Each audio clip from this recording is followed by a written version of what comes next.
Yeah, I think Heart 106.2 is probably picking up a few of our listeners as we speak. Yeah. Who's on at the moment? Don't know. Doesn't matter on there, does it? They just sort of... Don't slag them off. No, I'm not slagging them off. I'm just saying I don't think... You tune in because you want to hear Simply Red and that, don't you? Do you know what I mean? Well, they play other great stuff as well. Magic is the one that I love, because I only ever listen to it in a cab. Yeah. If I'm in a mini cab. Good, that's good. That is a good station. But Magic is dynamite. But I know on Magic, the DJs have got like 5-hour shifts. It's incredible. They're on... And they do read their own news. I know. It's like they've cut out any expenditure on that channel. It's just some old records. Yeah. And one guy has to go on for 5 hours, read his own news, his own travel.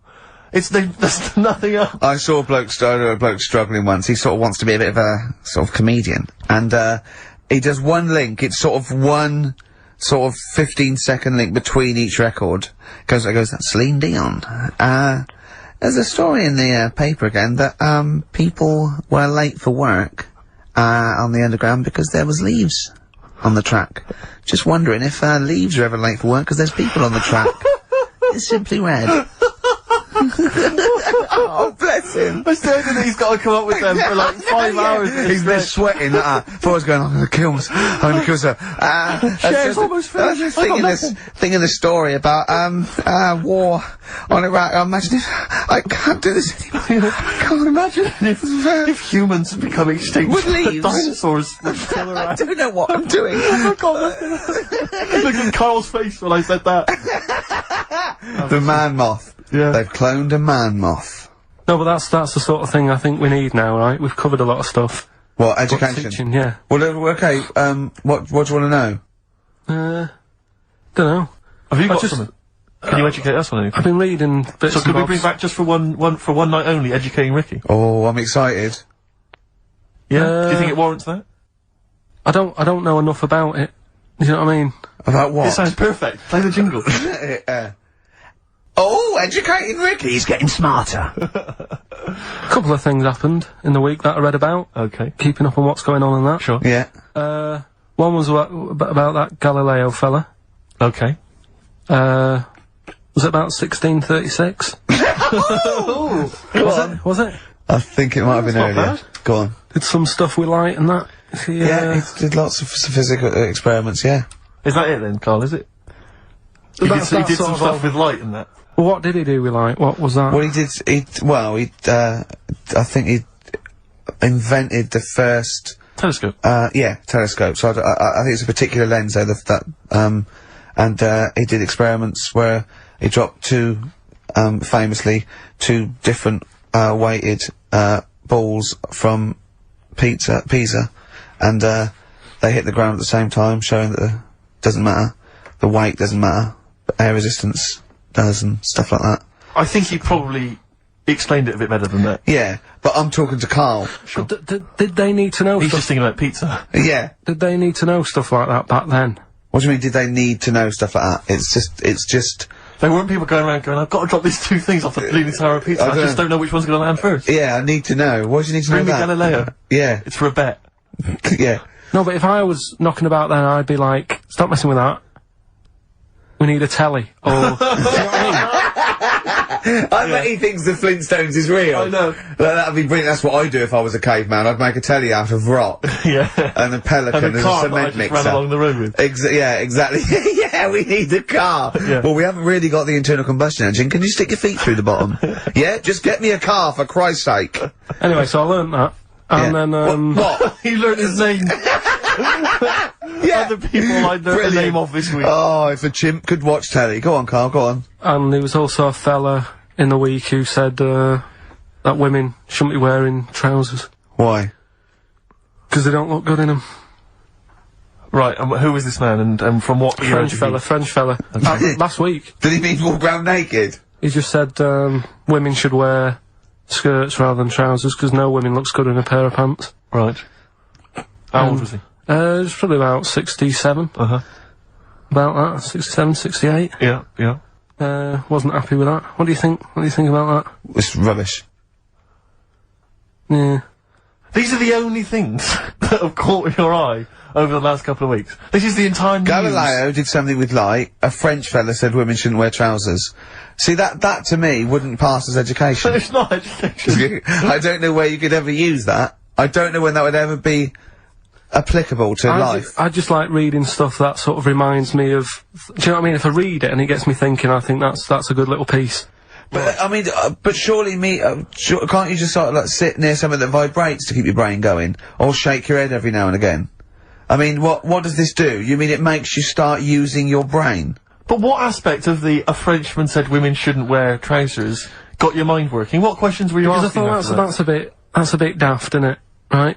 Yeah. Okay, it ends there with me. There's nothing else. There's nowhere else for me to go on that. He closes Your mind's still whirring. Yeah, go on. What did you think? Let's go through this. Oh, I wish we could download his thoughts. I know. Just watch it. Yeah. Wouldn't it be great, like a DVD? Cartoon. Imagine that extra footage on the Office DVD. Yeah, Carl's brain. That would be With a commentary. amazing. Oh, with a commentary. Go on. Women wearing trousers and that, right?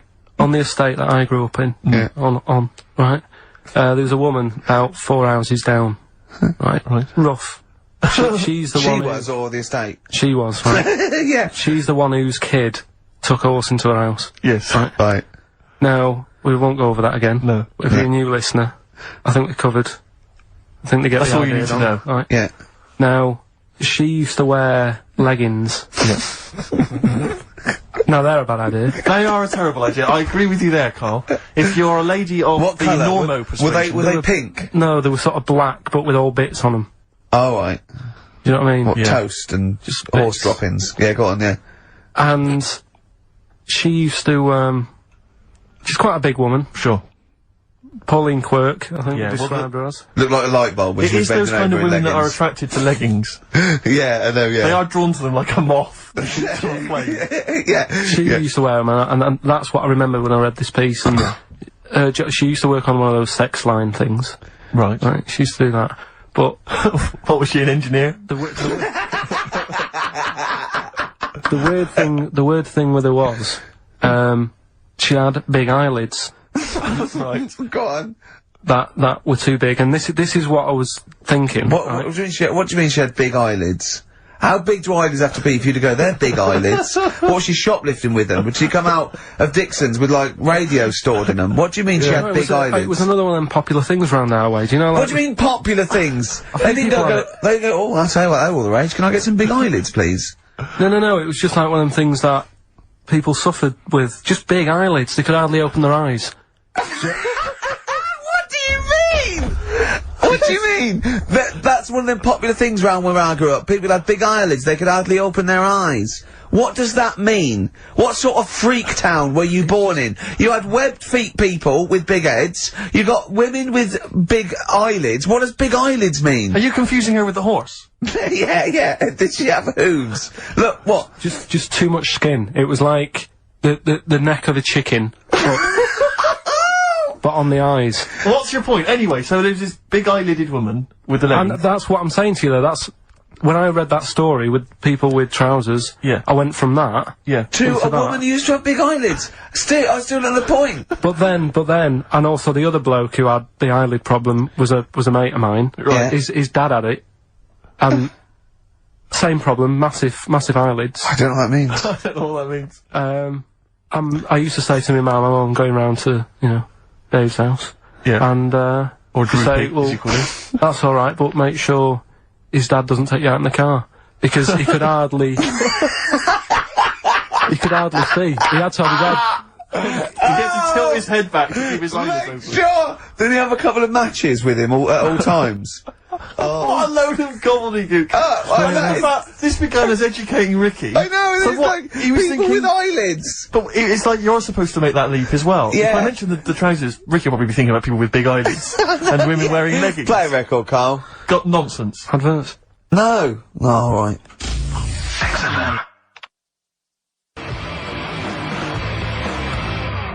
Muse, time is running out on XFM 104.9.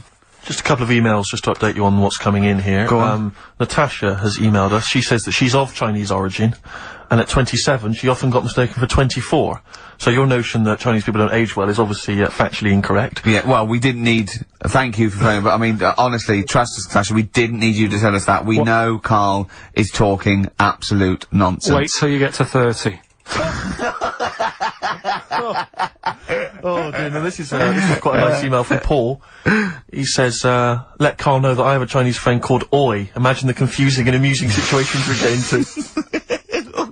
We're out and about in busy Soho. Does your surname come here? Lightning wit from Karl. Wait That's nice. till you're 30. Yeah, I know. Brilliant. But no, actually, we've had a surprising response to Songs of Phrase this week. Despite the fact everyone has agreed that it's a racialist, they've nevertheless had a go. So keep your answers coming in, because we may as well. You're a hit, Karl. You're a hit. What, have we still got monkey news? Yeah, that's still coming up. Yeah. Later on. We're not doing Cheeky Freak of the Week anymore. We're not. No. No. Don't want to upset people and that. Sure. But there is a good freaky programme on this week. Go on. I think it's on Channel 4. Yeah. Got a woman with a big head on it. No, I think it's BBC Two. Is it? Yeah. Alright, well, look Unless out for there's that. two on, because that would be a great week for you, wouldn't it? Brilliant. Won't be coming out. Is that the one when you said... Go on, say what you said when you saw it. The woman with the head Yeah. just said it looks like a cartoon.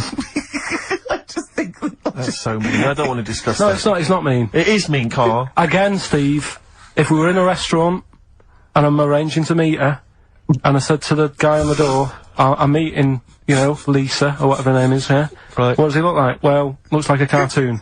I'll be over there. Do you know what I mean? I don't think he'll get mixed up. What would you say about me and Steve again? If you were meeting us? No, it just starts getting nasty, doesn't it? I'm meeting, Karl Pilkington. We're very busy. What does he look like?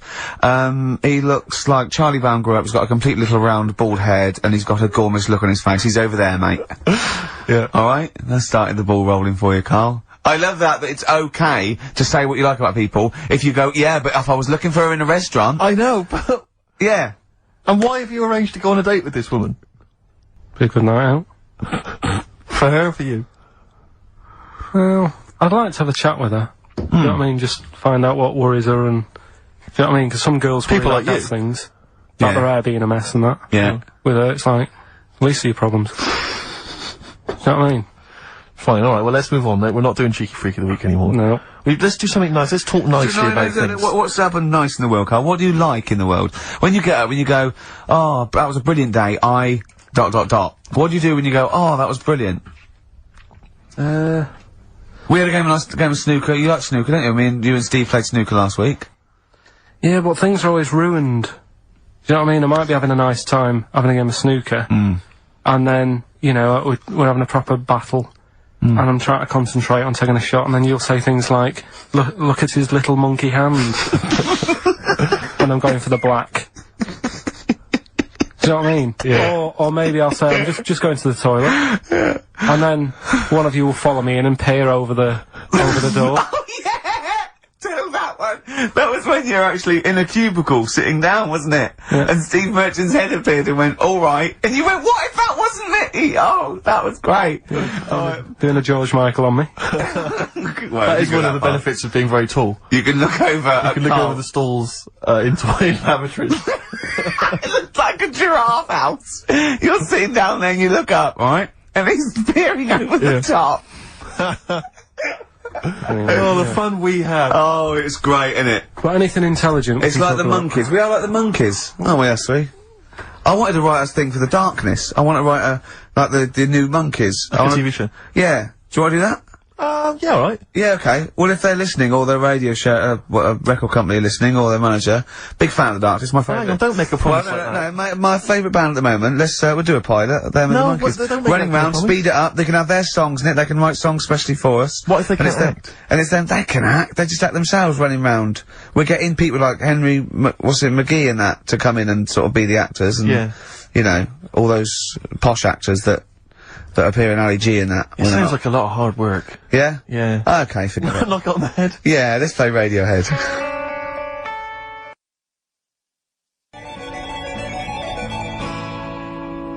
Radiohead and Let Down off OK Computer on XFM 104.9.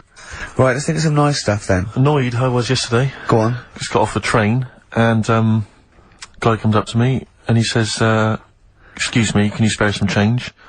I'm from Liverpool, and I'm homeless. And I was so angry, I was in a bad mood anyway, and I just wanted to say to him, well, there's your mistake. Go back to Liverpool. That's why you're homeless, you're in London. Well, he might have been homeless in Liverpool and thought, well, why'd you come down here? Well, where would you rather be homeless? Liverpool or London? Well, Algarve. Well, no, but I mean, I'd certainly... Do you know what I mean? But just, why am I supposed to say I'm from Liverpool and I'm homeless? Why is that supposed to be a persuading factor? Just annoyed me. I thought there was enough problems here already. He's going for a double sympathy vote. Yeah. I'm homeless and I'm a Liverpool. He could have just said I'm from Liverpool, I'd have given him some change.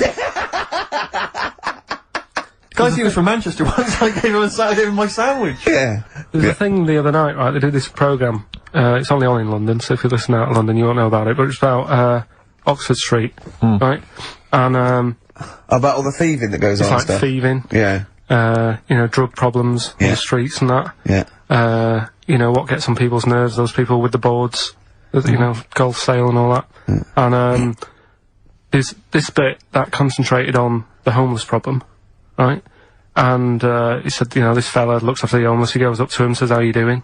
Are you hungry? Do you need food and that? He said, you know, a lot of people worry about the homeless, but we do try and look after them.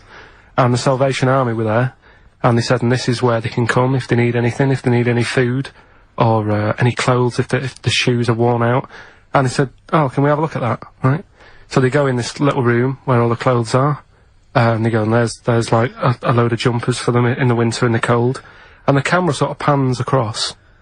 Load of ties. Right. For the homeless. What? Ties. Ties for the homeless? For round the neck, like, to look smart. No, they use them as belts. I've seen a lot of... Or as a lead for their dog. Yeah. Yeah. What are you talking about, ties? That's what they did. They said, and here's the room with all the stuff in it. Right? Jumpers for the homeless. Jumpers, shirts, trainers. And you got a load of ties. Nobody wanted one. Some evening dress, and they got a formal function. Any cravats? No, where's the cummerbunds? I'm thinking of being homeless outside the Royal Albert Hall tonight. Yeah. That's where the real pickings are. I'm breaking in the back door of the Savoy this evening. Oh, dear. Another charity thing that I was reading about the other day that they're doing. Do they give them trainers? Because I've seen a lot of tramps with new trainers, and I think there must be like a equivalent of a soup kitchen where they get shoes, because that's it must be, yeah. Otherwise that's weird, isn't it? You blow any money, you beg all day and get a nice new pair of Nike.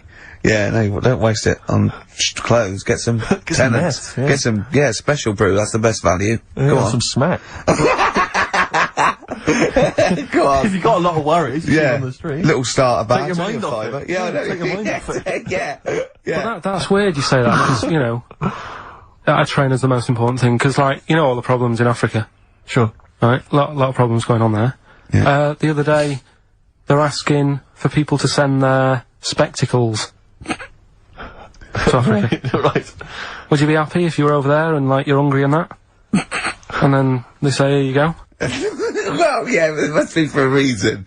I don't think it's... they've got bad eyes and that. Yeah, I know, but I don't think they go round... It's not like when you see those things on Live Aid and there's people dying but they're putting specs on them. No, I think that's what it is. No, it's not, Carl! They sort out food and medication before they put a little pair of specs on the lads. That isn't how it came across in the advert. I think they probably walk hand in hand. You know, the people handing out the food are also, you know, walking alongside guys with the specs, and they're handing them out as well. But what have they got to look at? What? They don't own anything. They'll realise how bad everything is. God, it's rubbish here, isn't it? I tell you, I try and help out the world. I've joined a little charity thing. They pay me £5 a month. Yeah. I'm all up for helping. Yeah. But sometimes you think, what can we do? You know what I mean? Yeah. What can we do? Okay, what can we do? We can't do anything. Okay. That thing. Play a record. We were talking about the debt the other day. I was reading up on the amount of debt that South Africa are in and that, and it's just like, that's without any shops. Do you know what I mean? If they had shops to spend the money on, there'd be murder. That third world debt isn't because they bought too many smeg fridges from us. It's shopping! Look, who's been shopping? I have. Oh, well, you've gone over the top. You're on a budget now. Yeah. You're getting nothing but grain and blankets for the next year. Because you go mental. Who just spent £1 billion in dictions? Oh, God!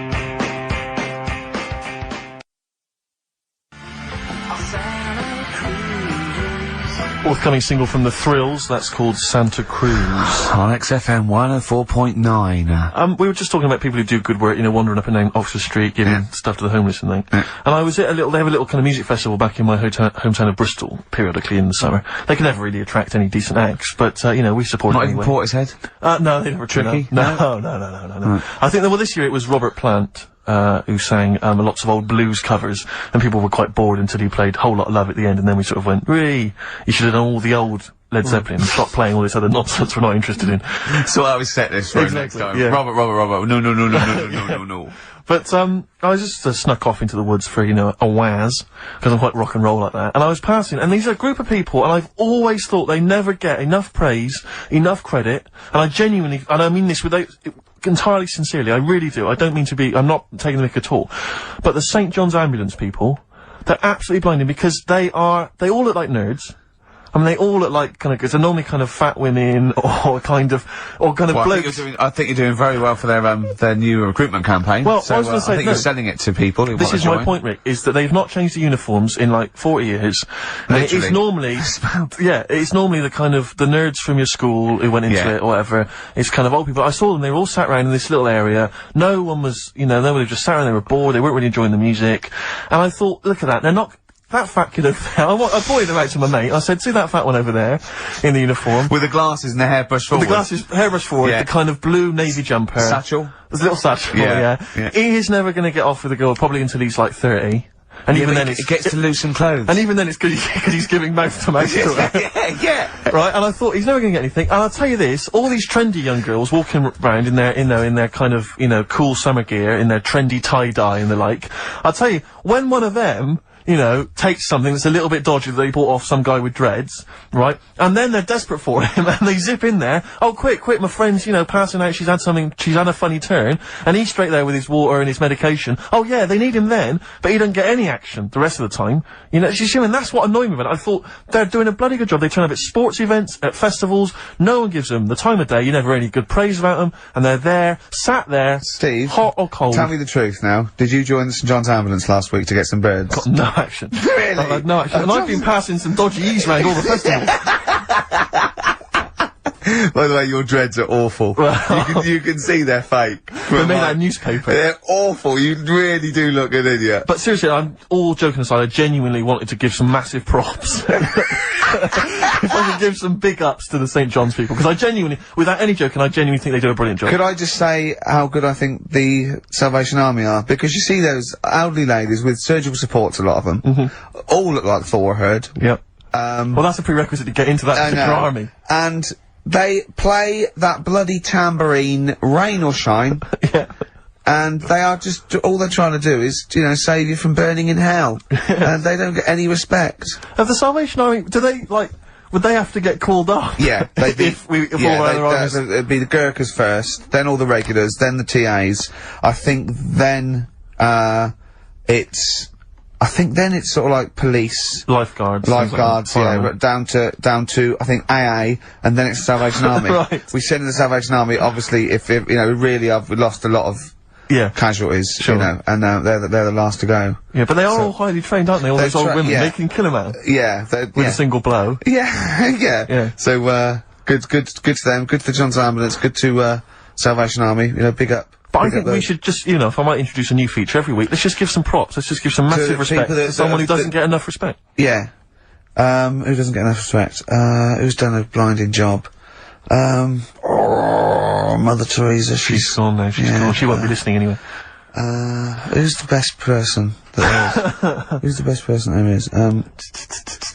I'll tell you what, I'm gonna call, either Carol Vorderman or Esther Anson and say who's the best one you've ever met that, you know, did something. Yeah. Alright? And we'll heap praise upon them next week. Yeah. Great. What? I just don't like, you know, They know they're doing a good job. Right. If I did that job, I want a pat on the back. You wouldn't need a pat on the back. And people are starting to, you know, it's like Carol Vorderman, I like her, she's alright, she does a good job. But now that Better Homes, they only tend to turn up at people who have had problems. Do you know what I mean? Right. Well, leave you can have a leave new it. kitchen. Okay, wait. Go on, what do you mean? No, it used to start off and it's like... I haven't seen Better Homes. What is Better Homes? They go around and do someone's house up. Right. Do you know what I mean? But then they get a bit of bad news. And Carol thinks, I'll cheer them up, I'll give them a new kitchen. Yeah. And it annoys me because if you haven't had bad news, it doesn't mean you're not worth a new kitchen. Did you send in an application? Yeah. You say that I'm bald, I'm from Manchester. Well, if you'd written that, they'd have rushed round. Yeah. What do you mean? What they say, so-and-so's had a bad year, his mum died, he lost his leg, and all he's ever wanted is a chaise longue and a hostess trolley. And the annoying thing is, right, they might not be the ones who write in, it might be a neighbour. Yeah. But they also get something sorted out for them. Really? So even though the neighbours had a bit of bad news, they go, I'll cash in on this one. I'll send a letter into old Carol, tell her that, you know, Mum's passed away. Yeah. I'll get a new, conservatory sorted. Sure. And sometimes a neighbour gets a better deal than the person who, do you know what I mean? The person who's had a bit of bad news gets like a new little kitchen, whatever. Neighbour next door, Leave the kitchen, let it go, Carl. new decking in the You had to pay for your own garden. kitchen. Do you it know what I done mean, now? though? Is it all Yeah, done now, the the kitchen? kitchen sorted, the bathroom news. You had trouble with the grouting, didn't you? Yeah, don't we? Oh no, we got to do, oh look, play a record, we got to do the results. And then we got to do Monkey News. Could we quickly do the results? Well, you say we've got to do the results. There's not people hanging on for them. Let's do it and just knock it out there before Well, let's play a tune, let's come back and do Eddie it. and the Hot Rods, yeah, surely.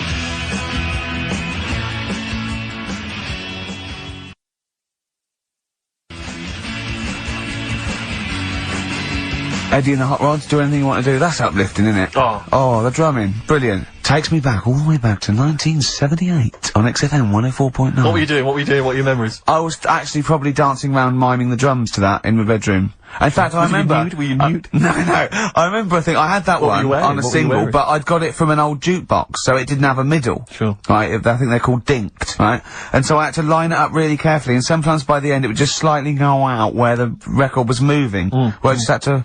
Interesting anecdote there. Fascinating. Yeah. What a lovely insight Since into you the like for young asking Gervais. me what I was doing 25 years ago. Yeah. Carl, quick, the results, then Monkey News. I need some Monkey News, but I need the results first. Right, play it again and give the answers. Here we go. Songs of Competition. Phrase. Songs of phrase? Name the artists. Name the artist. I know you're just 16, but look at all of Hue and Cry.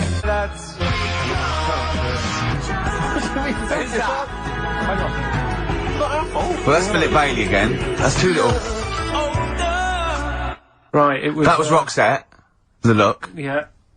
Right, we had, Hue and Cry, started it off. Yeah. 16. That was Dean Martin. Because Oh, yeah. Jane's That's his Addiction. diction, yeah. Because Cars. Yeah. Chinese Philip Bailey. Philip Bailey, that's second outing he's had. Look. Last one, we used him for Chinese, where there's a hairy Chinese kid. He's never got so many royalties being used in racist game shows. Brilliant. Then Roxette and finishing with George Michael. Oh dear. So, that's Brilliant. that, right? Who's the winner? Well, the winner, actually, it looks to me like he's got all of them here, from Bognor Regis. It's Stuart Birch. Well done, Stuart, and you get that bag of tat. Bognor Regis. Yep. Oh. Just need his Takes me address. back as well. Yeah, if you just email in your address, Stuart, and you can have those goodies. If you're not interested, don't bother. It's up to you. Steve. Oh, chimpanzee that Monkey News. Okay, monkey-related news from Karl Pilkington. Right, do you know the monkey that went into space? Yeah. Yep. It happened in 1958. Right. Now you know that. Yeah. Yes. What did he do next? What did he did the do monkey do next? Yeah. One appearance on Celebrity Squares and it was like forgotten. Right, Yeah, cut a novelty record. Yeah, just like Rick Waller. I'll tell you what happened. He got back and all that. Heroes welcome. NASA sort of said, you know, you did a good job. And that's where a lot of people think, you know, it all ended. Sure. Yeah. But NASA were like, well, hang on a minute. We He's spent a lot of trained. time, we've trained him up and stuff. So he's like, you know, he's saying, sure, you know, I've learnt a lot, I've still got it all, I've kept it all, I know what to do. So they said, right, we'll use you. So he turned into, like, a bit of a trainer at NASA. We want to send you out on the top of an organ. yeah. Put on this little bellhop outfit. Could you smoke fags? Yeah. I'll have a go. So they were getting in new monkeys. You know, the main man at NASA was saying, can you teach these the same? He's going, of course I can. Do you know what I mean? I remember it all. I know what's going on. I'll tell him what button to press, what to do in emergencies, that sort of thing. It was technically sort of employed by the army. Right, can I just fit in here? I don't know the story, Karl, and I might embarrass myself here. You've got an army of people out there that will probably send me an equally deranged email from a different website, but I'm pretty sure when they sent the monkey into space, it was to monitor his physiology. He didn't press any buttons or learn to dock or take off. It was just the effects of weightlessness and space on basically a primate. I'm pretty sure he was tied in with electrodes to his head. So, well, yeah, I'm pretty sure. I could be proved. But even if that were the case, and he had learned to press one or two very basic buttons. Definitely not. Definitely not. Even if it were the case, I'm pretty certain they wouldn't have brought him back to train up Neil Armstrong. Right, definitely. Go on. Going, Neil, what are you going to say when you come out there? Well, I was thinking of just saying, hello, I'm on the moon. Hello, it's made of cheese. Don't say that. What about, I've noticed that you got little legs, right? But mankind stepped forward. Well, how could I put that? I was just going to say, hello, I'm on the mion, it's great to be here, wish you were here. I've got to think so. Hi, Mum. Yeah, go on. Anyway, basically, he got back. They sorted him out with a nice pension. He was happy. Because of, like, the rank that he got, he was like, you know, he had loads of medals and stuff. He said, right, we'll make him a colonel. He got that.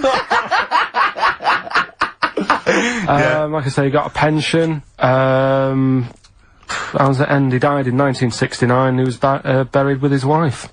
He passed away. His wife. I'm sure it just goes on to a different website about something completely different. And you're talking about Buzz Aldrin. Yeah. His page is missing. Oh dear. So well, Karl, if someone could call in. Did they train Leica the dog to sort of like, you know, dock and re-entry? He never made it back, did he, Leica? They didn't bother. They didn't even bother. Bring him back. They just sent him up there, and they didn't have technology to bring him back, and they just went, yeah, that's brilliant. Well, I can do that. Yeah. Amazing. Really? Yeah. What do you think of that, Karl? Rubbish, isn't it? Sort of brought it down a bit. But the little monkey made a colonel. Hero. Big hero. What was he in? What craft was he in? Sputnik. Just hang on a minute. He was in, Jupiter AM. Yeah. Let me see that piece of paper. Yeah, I can guarantee there's nothing there about his training other than let's hope he's not sick on the control panel when we shoot him up at 400 Gs. Oh dear. I love the fact that you think that this monkey was a high... Do you know what I mean? When you think of these things that they send a monkey in space, do you think of the Planet of the Apes? Like they're sort of talking, sort of chimps and gorillas, and they're in tunics on horseback with snub-nosed rifles. What do you think of? Just a little monkey getting on with it. He knows his job, he knows what he's got to do, he gets on with it. Look, he's pressed the button, watch him press the button. This takes me back. Do you remember 1965, I think it was? We're going to use him to train other DJs. That's it then. Goodbye. Thanks. Cheers. Merchant, and of course Karl Pilkington. Ooh, have we got a show for you today? What have we got planned?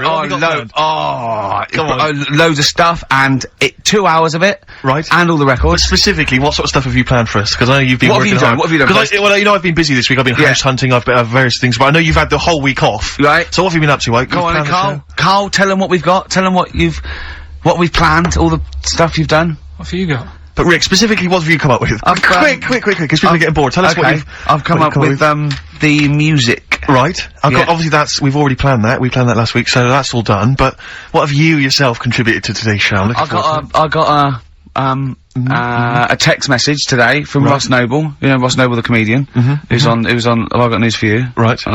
He says, ask Karl if he woke up with ladies' boobs, would he just put a dress on and live as a lady? Or will he just be a man, but with these boobs? Carl, it's a good question. I know that happened to Ross, so he's throwing that one out at you. It did in a way, because he ate pizzas for a year, didn't he? Yes, he did, yeah. And he got a lovely pair of breasts. Yeah. Go on. Probably just find a loose-fitting jumper, go to the doctor's. What would you say to the doctor? How would you explain this phenomenon to the doctor? So you'd be happy with this because you believe in shite, like happening. Go on. But it can happen because I told you a couple of weeks ago how it can happen. How you can wake up with breasts if you're a fella. I told you. Go on. Haven't you remembered? No, funny that, isn't it? Go on. Have you, Steve? No, I don't remember this. Did you tell us on air? Yeah. It can happen if you go to Argentina and have a steak. You can wake up with breasts. Because I'm sure I'd have remembered that. Pull the other one. Look, he likes that. He likes that. Is that what you've come up with this week? That joke? Yeah. Brilliant. Play a record. It's going to be a dynamite show. Listen, look, I'm gonna play some classic tunes today. I'm gonna educate the youngsters, Steve. Right, now, you've all heard of Lou Reed, you've all heard of Velvet Underground, but, you know, have you heard of Venus in Furs, Karl? Shiny, shiny, shiny boots of leather. Venus in Furs, Velvet Underground. What a great start. What a classic song. They continue to sound fresh and contemporary. Do you know what that song's about, Karl? No. M&S. M&S. It's about M&S. You know that? Yeah. You know the shop? Yeah. It's all about that. Yeah. Whiplash, Smile and all that, all the things you can get at Marks and Spencer's. Shiny boots of leather. Yeah. Being whipped. Yeah. I think that's a new division they've opened. Yeah, but we have got a great show lined up, Have we? No, go on. No, we have. No, because we've got, Rockbusters coming up, the great new looking quiz. forward to that. That's made the press. Has it? Frimley Tea Room's newsletter mentioned it. We've also got, That's Karl's local, isn't it? Yeah, we've also got, Educating Ricky, where Karl educates me. The one last week, a girl, right? She was deaf, and she was had an argument with her mum, and she pushed her and she hit her head, and then she can hear again. Yeah. Don't know what I learnt from that. No. It might be subliminal, something might be going, it might be a metaphor that I will learn from. Yeah, it's like a parable. Yeah. So, look at his face. We So, might as well be talking Dutch, mightn't we, Karl? Say something quick, it's radio. I don't understand what you want from me. Oh, we're only joking. Right, so, Educating Ricky, I've worked a bit harder this week, we've got some good stuff. Okay. I'll give you the teaser headlines later. Headlines in a bit. Yeah. So you've got Rockbusters as well. Karl's having a bit of a stressful week because he thinks he's not appreciated because he gets in at what time do you get in? About 8 or 9, don't you? I've been busy this week. I've been in at about 8:30 in the morning. Yeah, and you've been leaving when? About 8:30, 9 o'clock at night. Yeah, you're in Saturday. Yeah, I'm in now. You get paid, don't you? I'm busy at home at A lot of people work late, Karl. A lot of people work 12-hour days. Why are you busy at home, Karl? What are you up to? Because we're trying to sort out a move. Uh-huh. I've been trying to call round this morning to get someone to buy a futon and a table from me. Yes. Well, we could put that appeal out now, couldn't we? If anyone wants to buy a futon or a table. Just think, a futon that Karl Pilkington slept on. How much you asking? Whatever. Well, you need for to the two. You've got to take the two. I don't want, like, different people coming round and that. Sure, wasting your You've got time. to buy a futon on a table.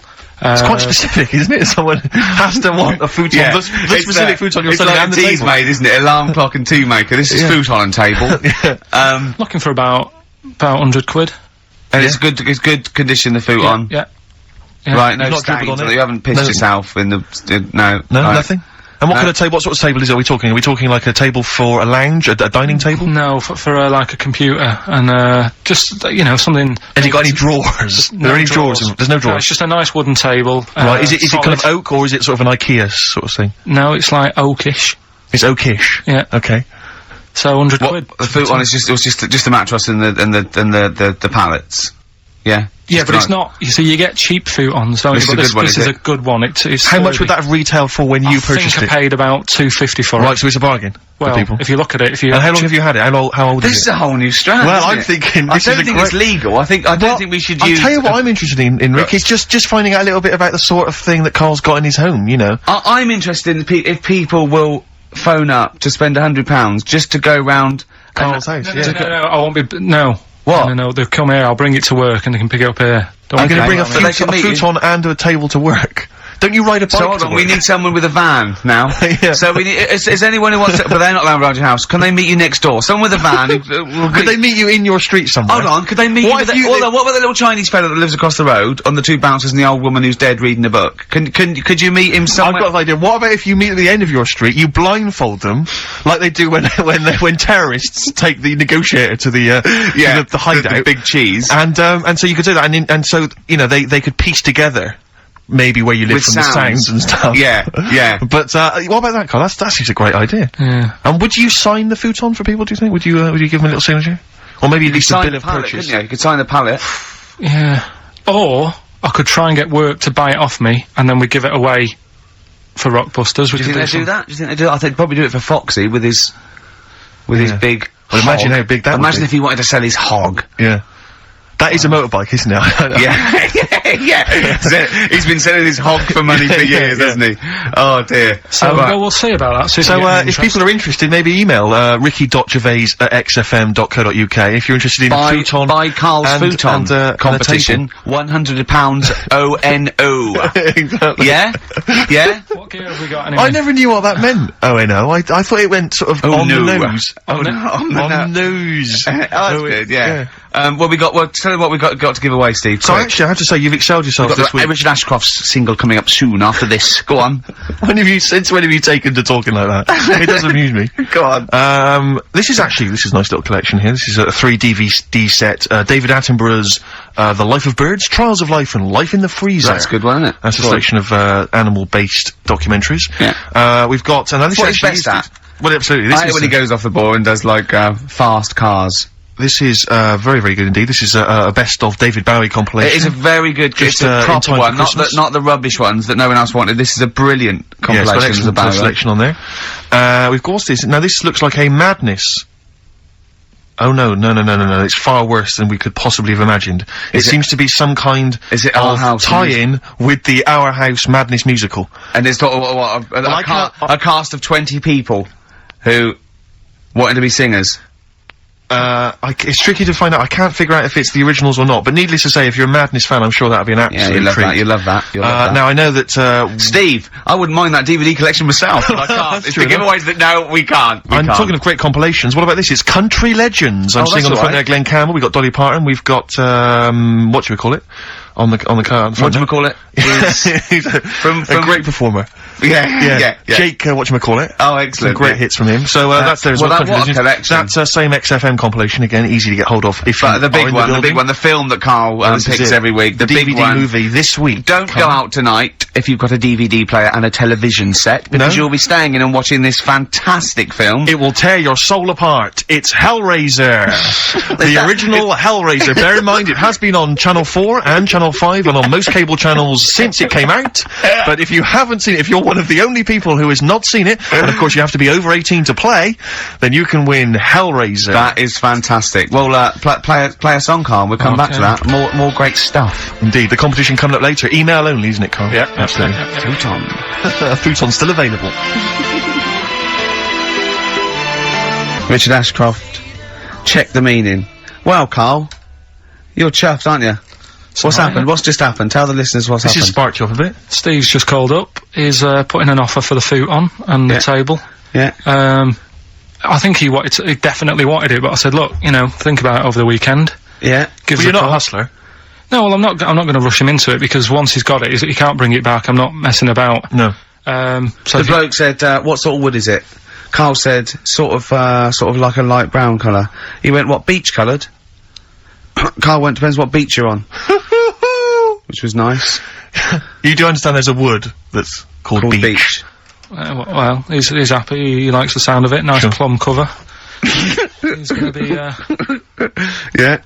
It's Karl going, that'll go with Magnolia. He's just going, I'll tell you what, look nice in your spare bedroom. It was like an episode of Changing Rooms. It was like listening to an episode of Karl. He did the deal in under 3 minutes, wasn't it? It's pretty good, isn't he? He phoned it about halfway through in that song, so you worked pretty quick, Karl, I gotta say. It's your Manx scally way. I'm sure we're not allowed to do this, though. No, I think it's highly criminal. Yeah. Have you got anything that you get? Well, I'll tell you, I am moving shortly, so I mean, I might come in next week. I could have a couple of I threw away a desk the other day. I gotta get rid of a bed, a chair, because I'm pretty tall. This is so pathetic. When I moved up to London, my dad said, well, you want to be careful, because, the seating in a lot of these London pads, it's bad seating, very low backs, fashionable, isn't it? Fashionable chairs and stuff. You're a big guy, 6'7", you need, like, a decent chair. We went to a shop, it was like a second-hand furniture shop, right? I bought this chair, very high-backed. Why did you buy that? Bought a solo, I love that. It's just a chair, so I could sit in my room and watch TV. But was it a soft chair, or was it a wooden chair? It was kind of like a sort of, well, let me explain, because it's kind of like an armchair, but it's kind of got wooden arms. So I get this chair, I bring it up to London, I'm thinking, this is a great chair, this is a wonderful chair. I'm gonna be watching TV, everyone else is in agony. Pipe, but I've got this lovely chair. Right? And I brought it up, and someone went, they looked at it, they went, isn't that an orthopaedic chair? And I looked at it again, right, and I realised it's kind of white cleanable. It's made of some kind of fabric that allowed you to just mop it down with a wet cloth. Why? Because I think it came from an old people's home. Oh. You know when you see, like, old people in some kind of social room in an old people's home, just sat watching a little crappy old TV, and you can wipe everything clean. It's one of those chairs. Oh, that's fantastic. So if anyone's, maybe they've got an elderly Didn't you relative. keep slipping off? And it's also the most uncomfortable chair I've, because unless you've got chronic back pain, it's just the most uncomfortable chair. It makes you sit bolt upright, if not slightly forward. You've done a good sell on it. I think, either the phones are going mental. How much do you want for that, Steve? If you've had a recent accident, or you've got a disabled, or someone in the house who's just, elderly, then you might want to get in touch. I'm happy to, you can take that off, man, for 25 quid. This is so wrong. 25 quid, I'll take that. Maybe you're setting up an old people's home, you know, it's a little pet project. Yeah, you don't get a lot of grant. We can help. Exactly. We can, I mean, because though Steve's such a high flyer, I mean, if it really is a good cause, they just give it to you. Well, let's not rush into anything, really. I like to assess each case, you know, individually. Yeah, but certainly if you are a charity, then I might go for 20 quid. You take it off my hands for 20 quid. But otherwise 25, and I tell you, it's in good condition, because I haven't really sat on it. 5 quid off if you really are. You know, and there were some stains, I've wiped them clean. Oh dear. Well, that's fantastic. So I'll tell you what we should resuscitate next week, Swap Shop. The multicoloured Swap Shop. Honestly, it's a great format. But there's a couple of things I've always wanted to get back at. Swap Shop is one of them, and the other one is Superstars. I don't remember Superstars. Superstars was great, because it was like the people of their time. So you'd have like people like nowadays, you'd have Beckham and what's his name? Who's the tennis player? Rosetsky. Yeah, Rosetsky, and they have to compete, so all these people have to compete at each other's sports, and they have to choose 7 out of 10 sports, and there's a leaderboard, and there's a big final. Oh, Keegan came off his bike. It's Brian not Jacks like always it's used to win it. No, it's real sports. It's proper sports. It's 100 metres, tennis, weightlifting, all the real sports that you can't do your own sport. Well, I know you're a pretty big, guy now in British TV, you're a bit of a big shot. What do you reckon? Pull some strings?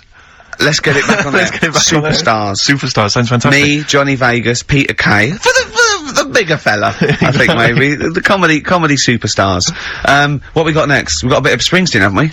Let's play Springsteen. This is a track from his current album, The Rising. A lot of people think Bruce is a bit MOR, a bit middle of the road or whatever, but, you know, I just think, piss off.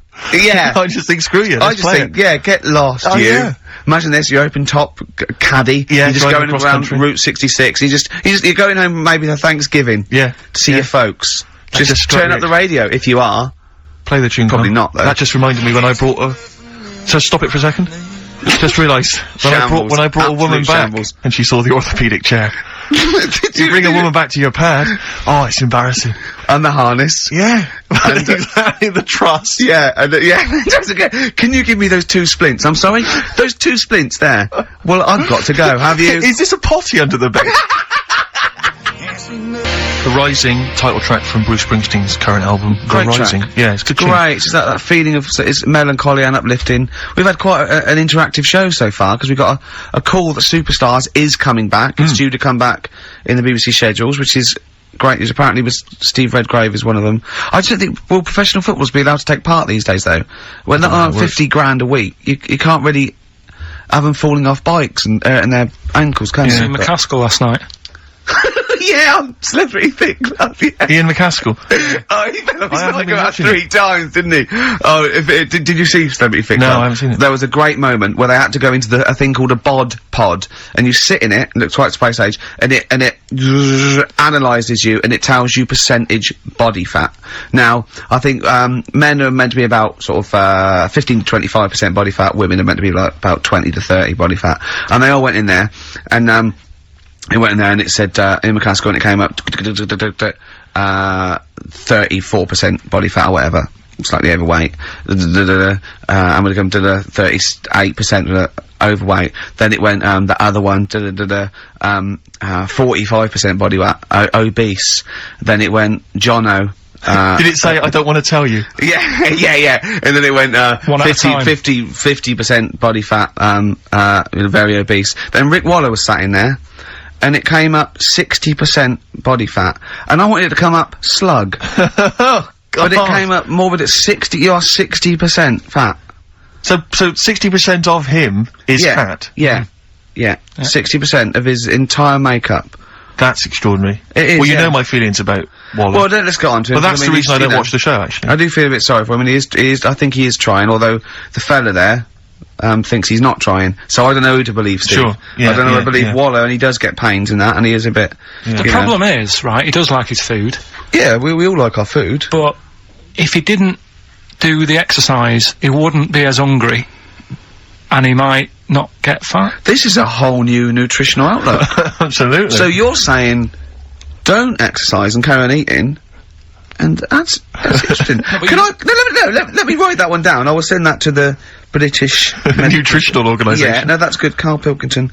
Okay, well, no, it's a good... I'm no doctor or anything. Whoa, Yo, come off it. Stop being so bloody modest. Please. You are a doctor. You're not a doctor, seriously. You didn't qualify. That's interesting. You dropped out early, or? That's mad. That is mad. I mean, you're as good as doctor, you just didn't get the paperwork or whatever. You just didn't turn up for the exam. He was just saying that Bruce Springsteen, depressed him a little bit. Yeah. Because it reminds him of when he worked in the supermarket. And, I said, it's funny how a song can do that, take you right back there. He went, yeah, nothing else can do that. I said, well, actually, smell is the most evocative sense, because smell is linked to memory in the brain. And he went, yeah, they probably said that before music, though. And now all science are going, we better revisit this, because there's music now. Yeah. We've had this theory knocking around for, 10,000. I went to see Bruce, you'll be pleased to know. I just want the fans of the show to know that I did make it to Bruce Springsteen's concert last week. And, he started with that song we just played, and it was dynamite. I mean, he never let up. Almost 3 hours, he rocked the joint. He's 53, he was sliding across, it was pure rock and roll. Pumping our fist, sliding across the floor on his knees, he was jumping on the piano. It was real Jerry Lee Lewis rock and roll. And, it was dynamite. And, I just was looking around though, and when I am the trendiest person at a gig... Oh dear. Then I'm in trouble, do you know what I mean? And there was some of the people there, I imagined, on Amazon.com, it says like, people who bought X also bought Y. Yeah. And I think people who bought tickets for Bruce probably bought tickets for Martin Knopfler. Yeah, Dave Gilmour. Yeah, Pink Floyd, without Pink Floyd. But Stevie Nicks. But there's also, but then there's also, all the monsters rock. They probably buy Stones when they visit, Yeah. and probably Tina It's the Turner. blue wash jeans. Yeah. It's the small waistcoats. Over a denim shirt. Plaid shirt, maybe sort of like Timberlands. Nothing wrong with Timberlands. that's libelous. Sure. No. Sure. See, I've done it again. Yeah. But so it was hell getting out. I couldn't find, I mean, I went to the Tube and it was a nightmare because some of the tubes weren't running. I just said to my friend, I'll sod this, stormed off, trying to find a cab, couldn't find a cab, wandering around Wembley, just livid. I mean, fuming because I couldn't find a cab. I was screaming because I was going, I've got money, I'm on the radio, I've had a TV show, I've got the cash, I'm willing to spend it, there's no one who can help me get home. And I was I've seen him shout this in Brewer Street, just to stand in the middle. Go on. And I was thinking to myself, what would you have done there? Because in the end, I just sat in a little cafe, had something to eat. But you, I mean, if you couldn't get a cab, what would you have done? Just because there's a couple of, there's a couple of hotels near Wembley. I was thinking you'd have just checked in. Yeah, and just stayed till the morning. When there's a cab, let me know. I was thinking, because you were thinking of going, would you have booked a cab beforehand? Yeah. Would you have thought to do that? Yeah, I'd have got a cab there and I'd have booked a cab. Wouldn't the helicopter just took you back home? Yeah. Oh, he's having a dig, isn't he? He's having a laugh, isn't he? Blimey. Yeah. Yeah. Play the ads. Death in Vegas. Scorpio Rising. Featuring the voice of, is it Noel Gallagher? Liam, innit? Is it Liam? Sounded a bit like him. Liam, yeah. Yeah. Alright, innit? Excellent, yeah. Right, okay, let's get this show well and truly on the road. We better start, educating Ricky next, Carl? What have you got for me? I can't wait for learning. I need learning. I need education. We should just explain, obviously, for those that have just tuned in, Carl, tries to teach Ricky 3 things each week. Based on the pun title. And yeah, each of them, just to tantalise Ricky, is, abbreviated into some kind of headline. A cryptic clue involving a pun. So what have you got for us this week? They are really cryptic this week. Okay. Yeah. First story, little headline, is, don't worry about him, he can handle it. He can handle it? Yeah. Sounds a bit like he can handle it, but it's not. Brilliant. Second one. Get a lobe of I'm get a lobe of this. Some classics. Who can forget? Get a lobe of this. Yeah. Coming soon. And stocking 8 Waterman. Go on. Second one. Yeah. I'm committed to this treatment. I'm committed to this treatment. Yeah. Alright, tantalising. Yeah. And the last one, the police are causing a bit of a stir. The way he looks when he says it. I wish we could see. Can't we get Karl on telly? There's got to be a way. We cannot. With all the cable channels, anyone can get on telly these days. Let's phone up. Let's get you on Choice or something. Just Karl. What are you going for? Oh, he can handle it, I think. Don't worry about him. He candle it. He candle it. Okay, let's hear this one. Right, are you familiar with the phrase "burning the candle at both ends"? Yeah. Do you know how it's come about?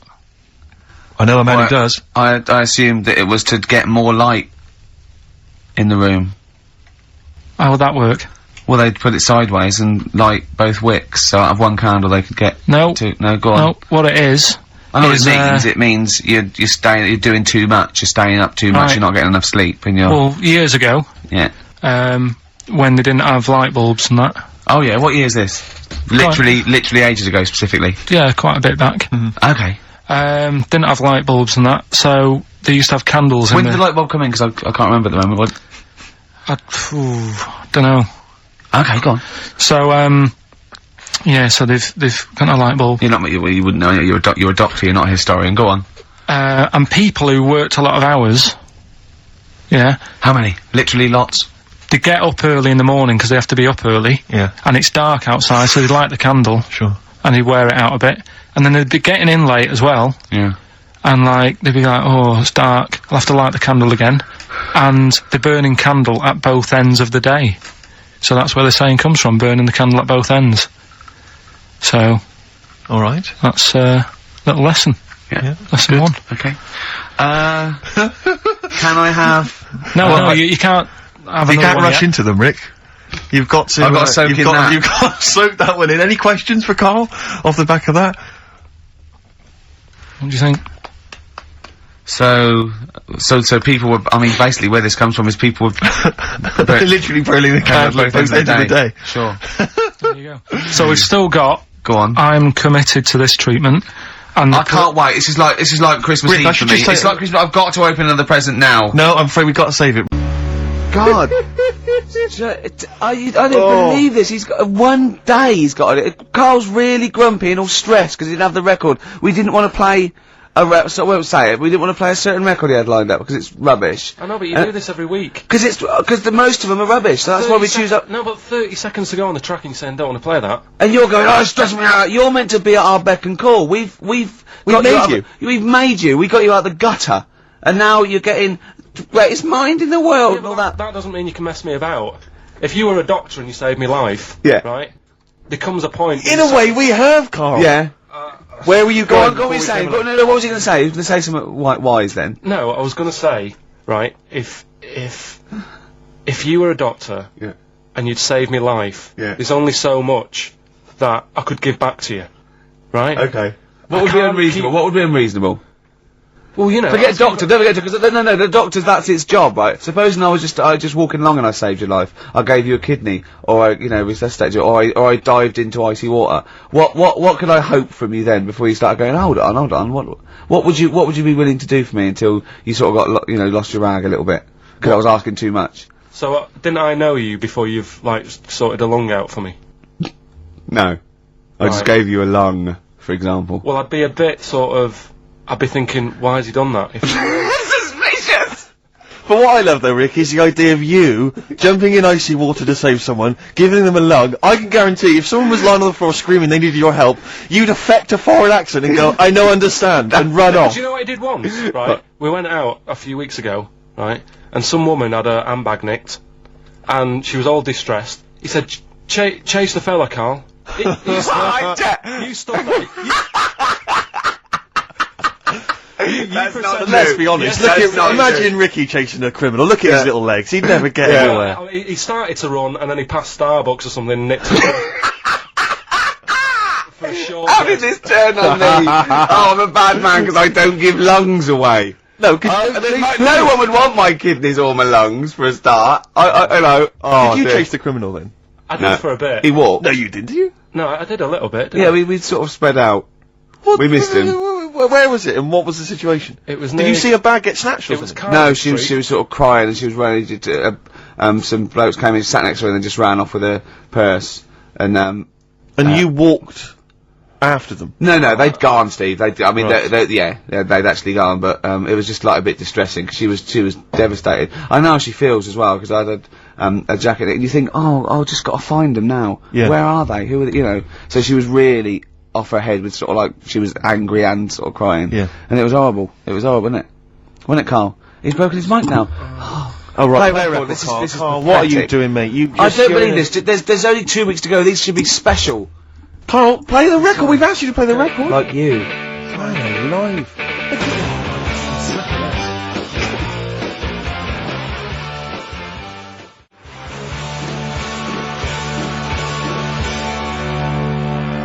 Hive's main offender on XFM 104.9. I forgot to say who I was.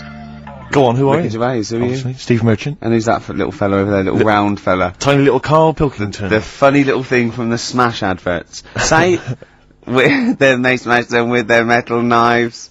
Oh. You do, yeah, you're right. He does. He does, doesn't he? Yeah. Yeah. I was asking if I'd seen a rounder head than him, and that's the only one someone come up with. That is the only thing they come up with. Oh look, you're actually a little bit stressed today, aren't you? Because you had a drink last night, didn't you? I had a couple of drinks. Yeah. I was down at Steve's night. He was doing a bit of DJ. Yeah. Went down the store. And that's why you're all grumpy.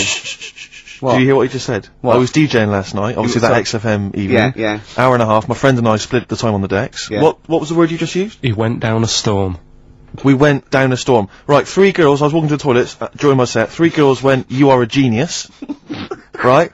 What's his name? Dane Bowers? Why? Zane Lowe? Because you played records in a certain order. Yes.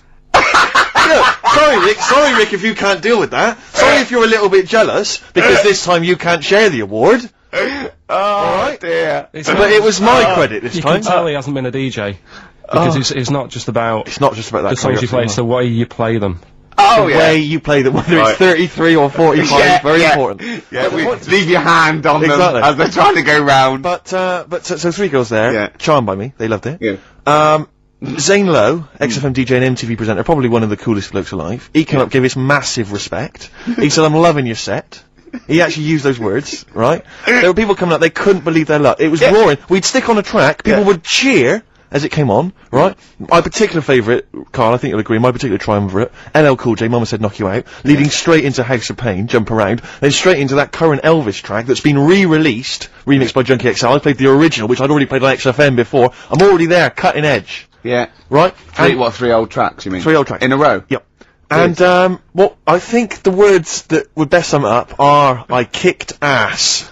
Great. Rick. Alright? Well, I'm going to be kicking some ass today because I'm look forward to it. going to be shamelessly self-indulgent. And we've only got 2 shows to go, so I'm playing some of the most beauteous tunes in the world. And I was just telling Carl, lined up a Simon and Garfunkel track, Only Living Boy in New York.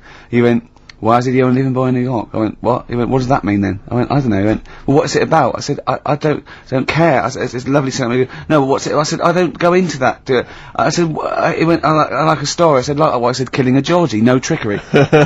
Killing of Georgie. I think we should play that at the last. It's good, I heard it the other day on Radio 2, it was cracking. It Yeah. sounds like well. It's really good. Tell them what it's about again. It's about, little girl, gay fella. A little what?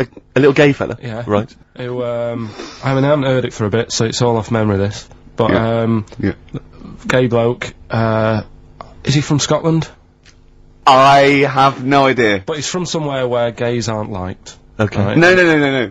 Well, he is, Georgie kind Boy of. was Gargace, nothing more and nothing the kindest guy I ever knew, right? Now, all he did was, right, his father said, "How can my son not be straight?" Kicked him out, right?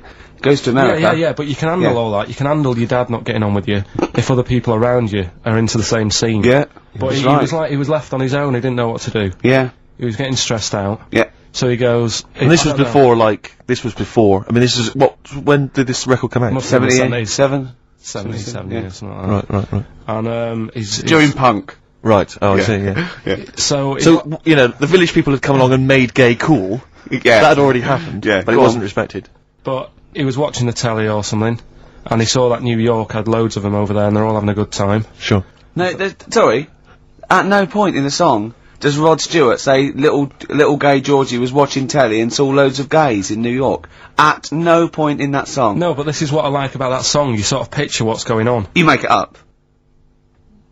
Yeah. Okay, so the little gay fella was watching telly, and there was presumably the and now from New York, the gay show. Yeah. Or whatever, because he was a big scene over there, wasn't he, in the 70s? Yeah. Okay. Go on. So he goes over there, and he's having a great time and that. He's meeting... Went to New York Town, very quickly settled down, soon became the toast of the Great White Way. Yeah, they loved him. All the old queens blew a fuse. Yeah. Yeah. And then, I don't know, he was out late one night, Yeah. and he's walking home, Yeah. and gets attacked, gets killed, Yeah. and he's lying in the They gutter. didn't intend to take his life, they just pushed their luck a little too far that night. Yeah, you see? So... Yeah. But what's good there? Is it good that he had a bit of a good life, and was able to be himself? Yeah. Or should he have stayed in Scotland? He didn't come from Scotland. Again, I really... Well, I think, is there any way we can get this song before the end of the show and play it? Because I've heard it recently. A lot of people listening will have never heard this song. They wouldn't have any idea what we're talking Can about. I say what you said when we were talking about that song once before? Is it bad? It might be. Because we were talking about, you know, Georgie Boy, and he, you know, got it. I don't know. What? It's when you said... Well, it's a fact. I don't think if Well, any- he said, so it's for King of Georgia, he gets out, so he dies, right? He goes, well, they do go out late. I know. Gay people I go know out a few late. gay people, and they start to party late on. That's Yeah. what, in Soho, right? Yeah. Girlfriend got in a cab, right? Suzanne was in a cab, and the cab driver was taking her to an early start, right? She works at the BBC. Yeah. Early start, 4 in the morning. It was going down, it was mental in Soho at 4 in the morning. Yeah. They were all still, like, starting the night out. How do you know Whereas- how do you know they're gay? It's Soho, isn't it? Fair enough. Play Okay. a track. I'd love to be able to try and dig this out. Yeah, we will. This is Simon and Garfunkel, The Only Living Boy in New York. It's lovely.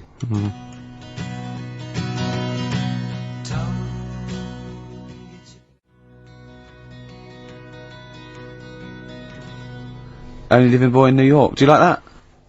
It's got a nice feel to it. Simon and Garfunkel. Yeah. Lovely. Bit later I'm going to be playing a Cat Stevens track. It's one of the most beautiful tracks ever written. It's called Lily White off Mona Bone Jack On. Look forward to that. We've got Eminem coming up. We've got the new Eminem single as well, and a big giveaway, Rick, lest we forget. I think we should tell them what that is. Do you think so? Yeah, well, we all went to the BAFTAs, as you know, and we thought we could get a good prize out of this, so we got some celebs Yes. to sign the BAFTA bag they gave away. It's just a nice big chunky sort of cardboard carrier bag, you know. It's not the value that counts. This is what values it. Read out the sort of names we got, These are the Steve. kind of celebrity names that have signed that bag. Obviously us three, plus Graham Norton. Yeah. Angus Dayton signed it, Alan Davis, Jonathan Creek, Jamie Theakston, Paul Whitehouse, a lot of comedians you'll notice, Helen Baxendale from Cold Feet, who's also been in Friends, right? I don't know why that's so exciting. Steve Phil Mitchell McFadden. Yeah. It's an eclectic bag. I noticed actually that Steve's signature is also mentioned, I think he says Steve, aka Phil Mitchell. Which is very nice of him. Yeah. Peter Davison, former Doctor Who. I noticed also that when you gave him the pen to sign it, he put the pen away. Yeah, he pocketed We had to it. say, oh, Yeah. whoa, whoa, whoa, whoa, whoa, whoa. Just his wily Cockney ways. You're not Phil Mitchell now, mate. Exactly. Give us the pen back. Exactly. Yeah. Simon Pegg, and of course, one of broadcasting's biggest legends, Steve Wright. Oh, Steve Yeah, Wright, got him to sign it as well. Yeah, yeah. But that's, you know, you're not going to find that. That's quite an eclectic and kooky mixture of celebrity names. Yeah. You know, autographs on one bag. And we maybe photocopy it and it's just, you can't We make can out explain who signatures, they we are. can explain who they are. But we can give that away. And there's, you know, it's a little commemorative thing of the BAFTA. It's got a big BAFTA logo on there and everything. It's pretty classy. Did I mention this? That our agent, who was there, he ran around getting a few of these autographs, and I think Helen Baxter, he went up to him and told him it was for charity. And that was why they signed it. Which I think's, you know, a little bit cheeky, but that's what agents are like, Carl. You've got to But then again, he understand didn't get anything from it. It's not like he said, give us £1. No, he just got. They just got their Well, he said that signature. as well. He made 42 quid. exactly. So anyway, we're going to give that away. Is that a good prize? I think that's a nice prize, isn't it? It's a little commemorative thing. Carl, with you're a turning your chart. nose up on it. No, it's alright, I wouldn't want it. Doesn't he? Do people get you to sort of do campaigns on the radio, like drink Fosters? I wouldn't, but you know, you Yeah, can. but look, I noticed on the big board here, it tells us that you can win signed and framed Chemical Brothers album covers on Sunday. Well, that's just 2 geeks who've signed that. We've got like We've some got of 3 alone in Yeah, this room. Exactly. Plus, we've got some of you know, the cream of Britain's light entertainment who've signed that bag. No, I'm appalled by you that you're just so disrespectful of No, us. but it's like how when I went to the BAFTAs with you, and I wasn't really enjoying it, you were I like, can't. He's the what? No, You you didn't are tell such us an this. ungrateful.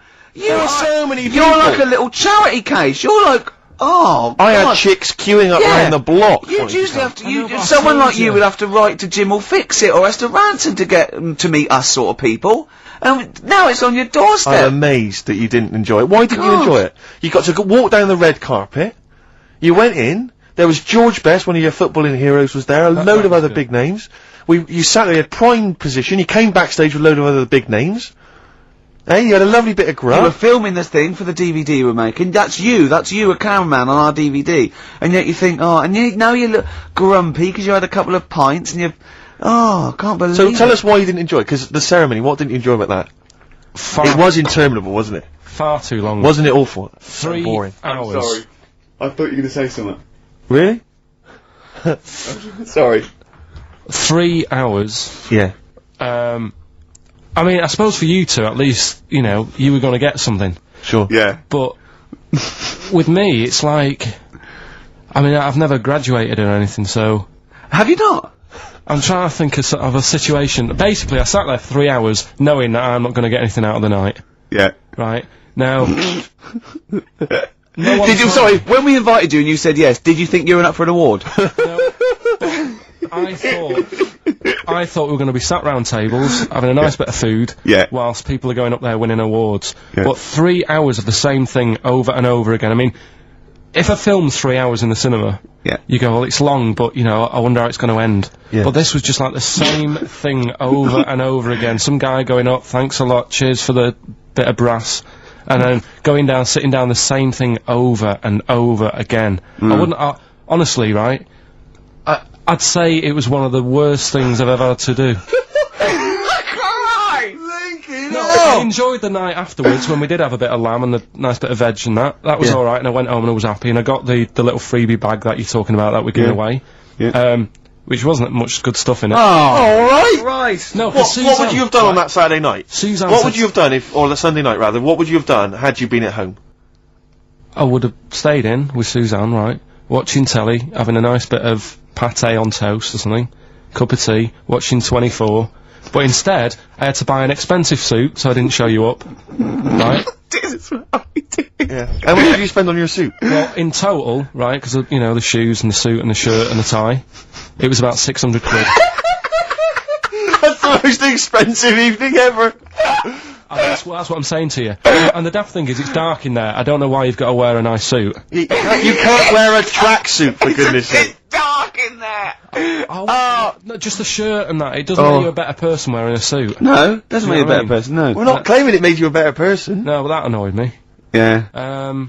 I mean, it was an experience, innit? That's why I went, because you think, if I didn't go, if I would have said to you when you invited me, no, Steve, I don't want to go, then I would have never known, right? Yeah. And that's my sort of thing in life, right? Yeah. If something comes up, you should take it, even if you're not going to like it. It's a bit of an experience. Right. You know what he said to me? I phoned him up because we had to meet up, and obviously he had to pose as my gay lover. Yeah. To get in, right? Yeah. He phoned, he said something to me like, I bought a suit, I'm looking good. He said, I'm looking good. People will think, how on earth did he end up with that good-looking guy? So he got into the role. That was what he said to me. Started getting into it. Such an insight. Play a record. I just must say that we've had an email from Daryl Foss. Lots of people have emailed in and said, well done on the BAFTAs and well done on your Room 101. They really liked that. Thank you. There's one guy, and it's Daryl says, Ricky, has your dad only got one D-Mob suit?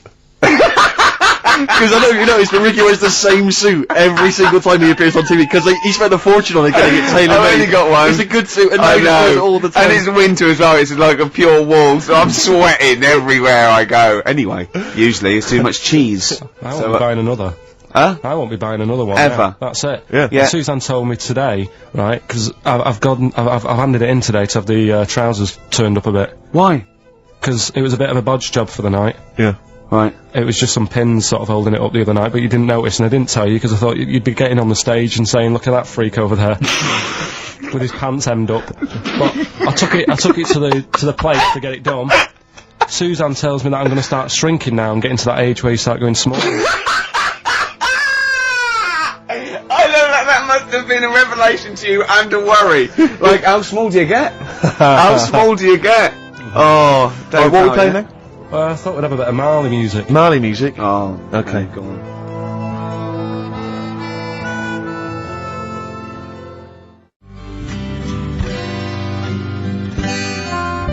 Buddy Drawn Boy, and something to talk about. Well, it's a good job we've got something to talk about, because we're DJs on XFM 104.9. I'm ready to with me, Stephen Merchant. Of course, there, Karl Pilkington, how you doing?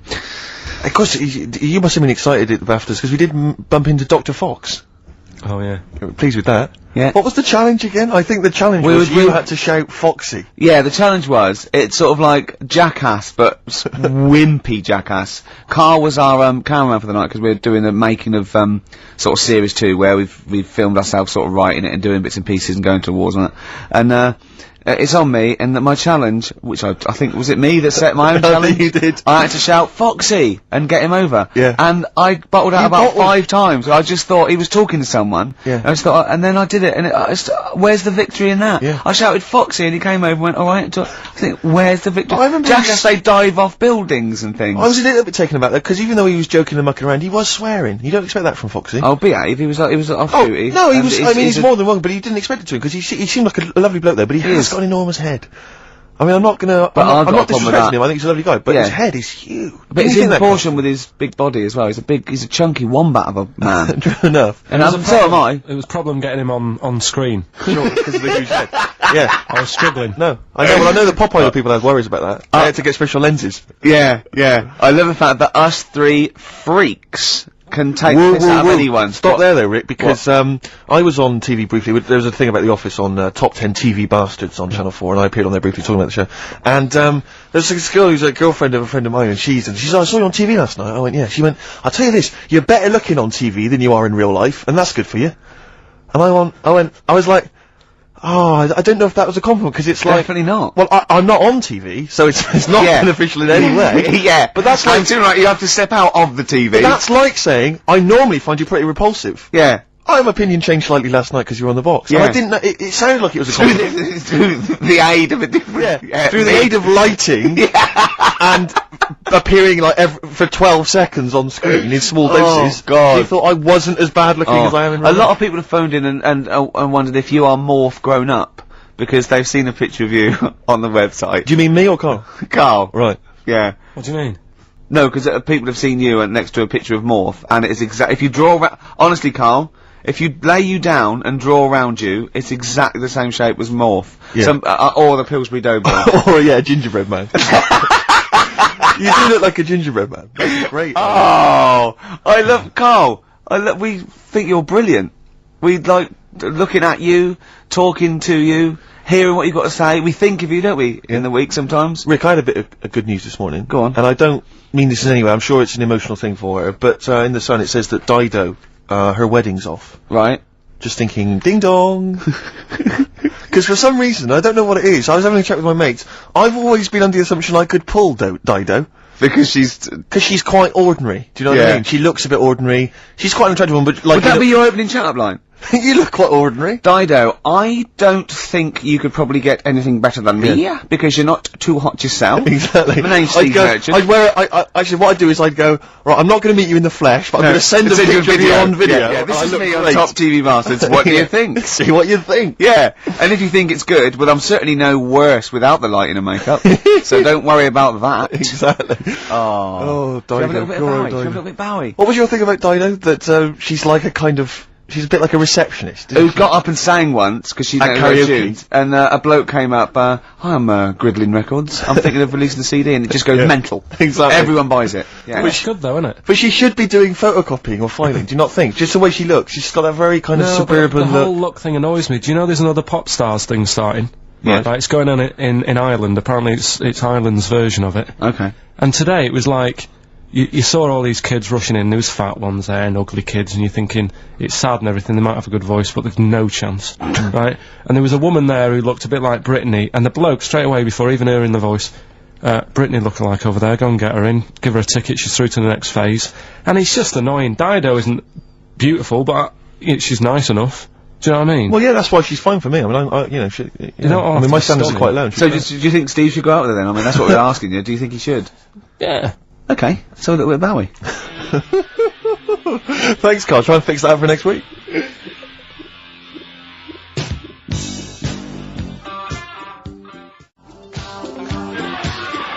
Fashion, David Bowie. We were doing a bit of voguing, sort of cross with body popping there, weren't we, Karl? Yeah.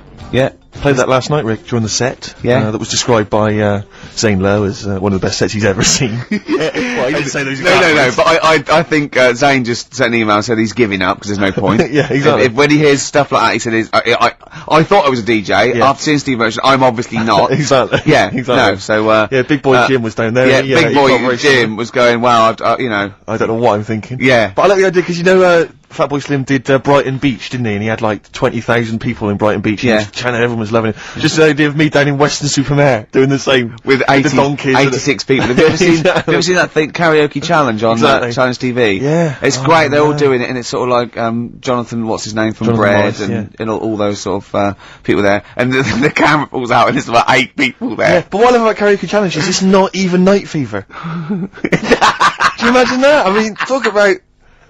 Wow. Oh dear. We tried to get on that once, didn't we? On karaoke challenge? Yeah, when we were doing that comedy we were lab. gonna I was we doing were it in gonna- character, yeah, wasn't you I? were gonna do it, yeah, it's And David Bowie. So we'd have a little bit of footage, but Yeah, that'd be great. Yeah, They wouldn't even let that you was on. terrible. That was how minor a celebrity you were at the time. I remember once, right, this is how sad we were. We tried for about an hour to get on the Chris Moyle show. They were doing a competition. He was doing this competition.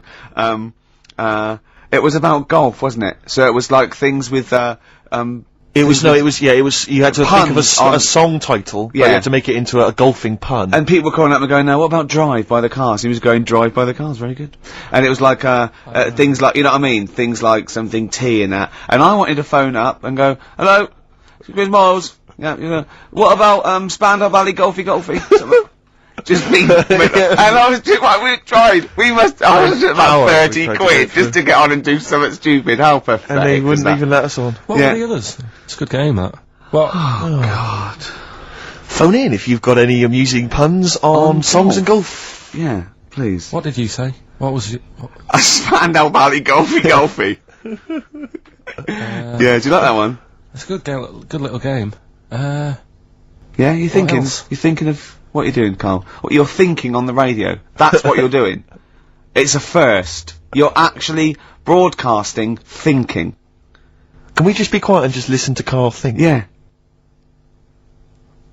Oh. Anything? Got anything there? Any golfing puns? at You all? know, some people say, Carl, it's impossible to catch yourself not thinking. Now, I reckon if there's one man in the world... Hole in my shoe. That fella in the young ones. Hole. And there's one on a golf course. He's got a little... Has he got a little cold as well? Because you're... Yeah, well, I was telling, Steve before I went on the tube last Saturday night. Yeah. Kills me. There's every time I go on the tube, I just get full of a cold and everything. I'm full of flu, and it's down to going on the tube. Is it? Someone told me that every time you go on the tube, it's the equivalent of smoking 2 cigarettes. Really? Because of the sort of gunk and pollution down there. And have you heard the other one? And I always smoke 2 cigarettes Yeah. on the tube. Yeah. These are my nerves. Yeah. What's the name one about the Oh, here you go. all like the hairballs that are in the tubes? Oh, Because yeah. of like people stood on the platform, trains go whizzing past at high Yeah. speeds, Yeah. right? Takes a bit of your hair off. Don't say anything. What, you mean don't question the science of that? No, he means... Because of It my doesn't head, affect him. Oh, I see, yeah. Yeah. right? And apparently they all get caught up in the tunnels, and they have to like clean it out now and again because there's big hairballs on the lines. It's On the lines? on the train lines. Right. Yeah, it's a terrible place. So that's why I'm all bunged up. And that's when you came in today. I was like looking on the websites to see how much badness there is down in the tubes. Yeah. How much badness is there? Oh, loads. Is there a lot of badness? If you know how much badness there is on the tube, call in 08700 What sort of things did you 800 find? 1234. How much badness is there? It was just about, you know, the germs, how there's no fresh air, and that's why I was asking you about people committing suicide on trains and that, how often it happens. And apparently 2 people a week. Was it two a week or 2 a day? It's 2 cigarettes. How many people is it? 2 Oh, wait. people. 700, 800, 1234. How many people per cigarette is it like killing yourself on the tube? Call in. 2 people a week try and kill themselves or something Right. on the tubes. Really? Bad that, yeah. Yeah, it is. Terrible. Should we play a record? If you want. Have we got the big new Eminem single? No, I was gonna, We'll tease them with that. We'll play that a bit later. We are going to play it though. We're going to play the new Eminem single. We will. Plus, obviously, we've got this big celebrity bag to give away as well. Oh, Bag of yeah, let me celebrity just images. quick Well, play no, a let's record and play I'll a record. explain We'll explain what the competition after that. Doves. Doves would be good.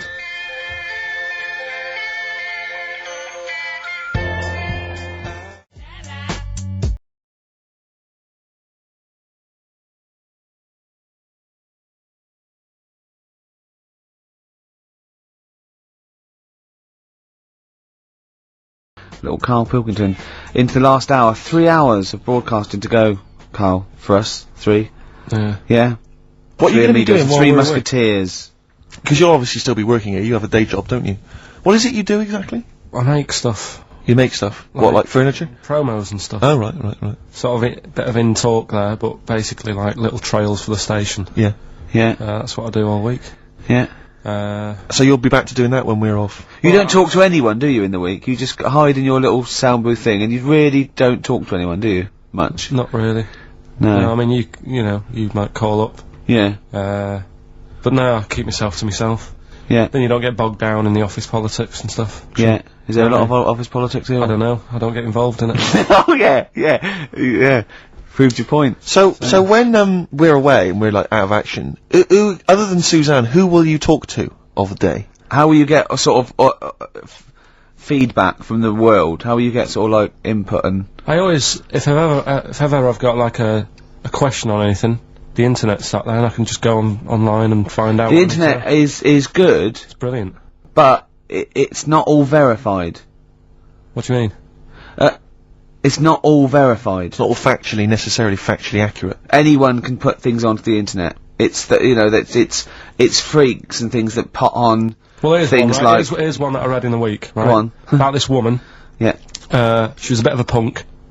And, to get her hair done like she wanted it. Super glue. Right, no. She got lard. Apparently it's a popular thing, you might know. Put lard on your head. Yeah. And you put it in the oven.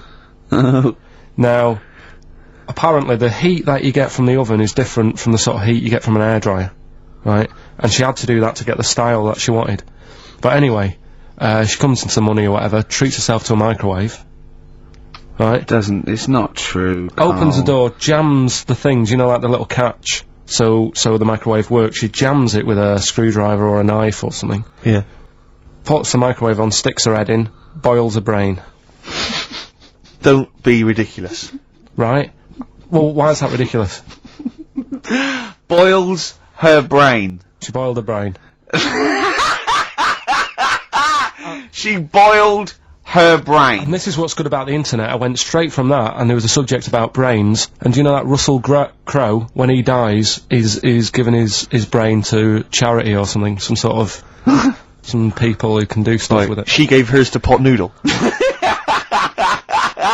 Vesta. Yeah. Oh. That's Boiling the a sort of skull. Yeah. That's not true. It's not true, Carl. It's the same as the woman who put her poodle in the microwave, isn't it? And all that. Just urban myths. They're urban myths. But again, where does it start?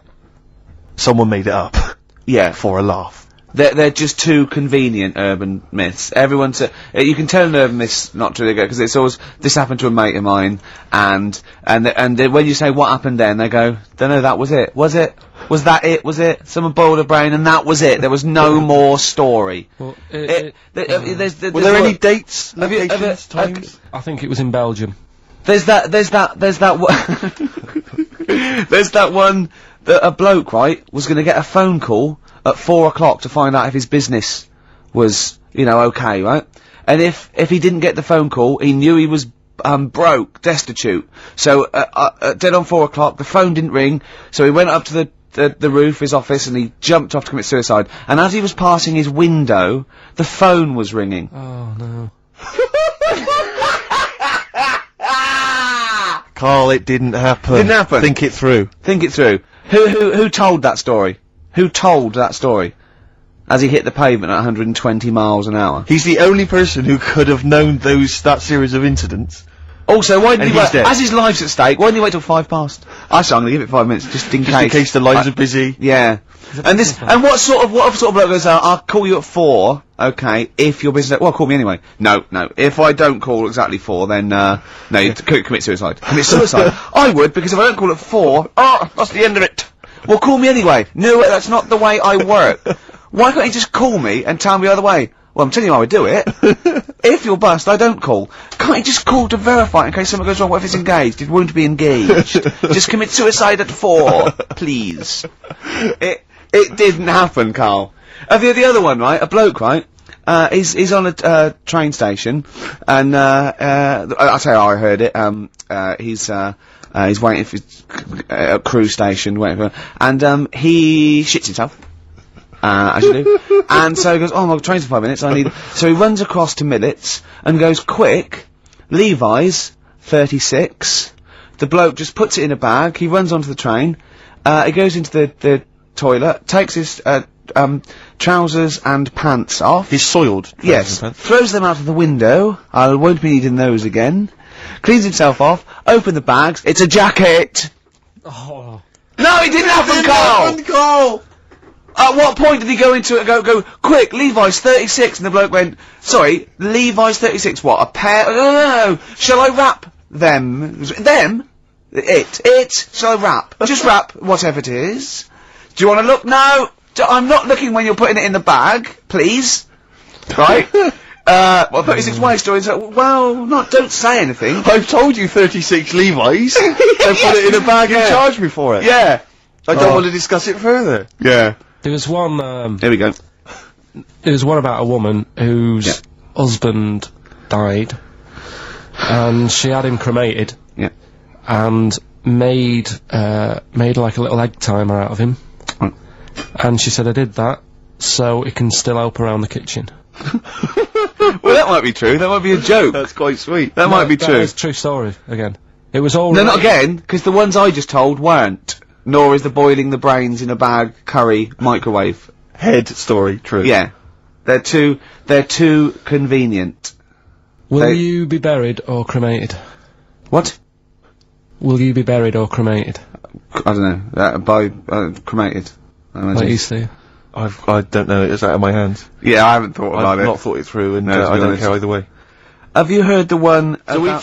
Sorry. I'm just worried that we're getting into a macabre world now of ashes, boiled heads. I think we should play some music, let people just calm down. Levi's. Just think about some of the urban myths they've maybe heard, assess them, maybe they are absolute bollocks, Yeah. and they can move on from it. Well, it's just that, the death thing, right? Yeah. There was an argument on there about, do you know that Twilight Zone or whatever it was, Tales of the Unexpected? Oh, yeah. Where the woman got buried alive. Yeah. They were saying how, like, years ago, they'd bury people thinking they're dead, Yeah. and they've recently, like, dug coffins up, and then the people who were in the coffin weren't dead, they might have just been, like, in some sort of deep sleep or whatever. Catatonic. And they've lifted the lid off, Yeah. and there's scratch marks Yeah. on the thing, Yeah. and that's pretty scary. And Makes you think. I mean, I hope they check these days. That's all. I'd like to play a beautiful song now by Cat Stevens called Lillywhite. It's lovely. A song for the lovers room? Yeah. The big cell.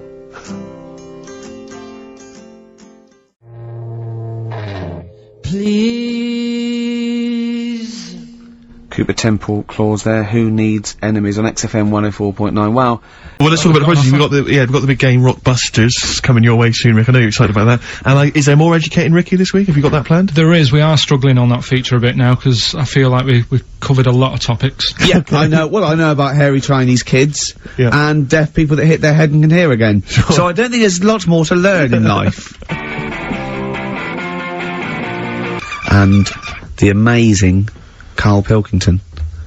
Right, prizes. Yes. List them. Rockbusters. Yeah. It's, one of the big exciting quiz shows, and this may be one of your last chances to play. There's rumours that it's gonna get ditched, Rick. Rumours that Karl Pilkington, the creator and mastermind behind it, has already grown tired of it.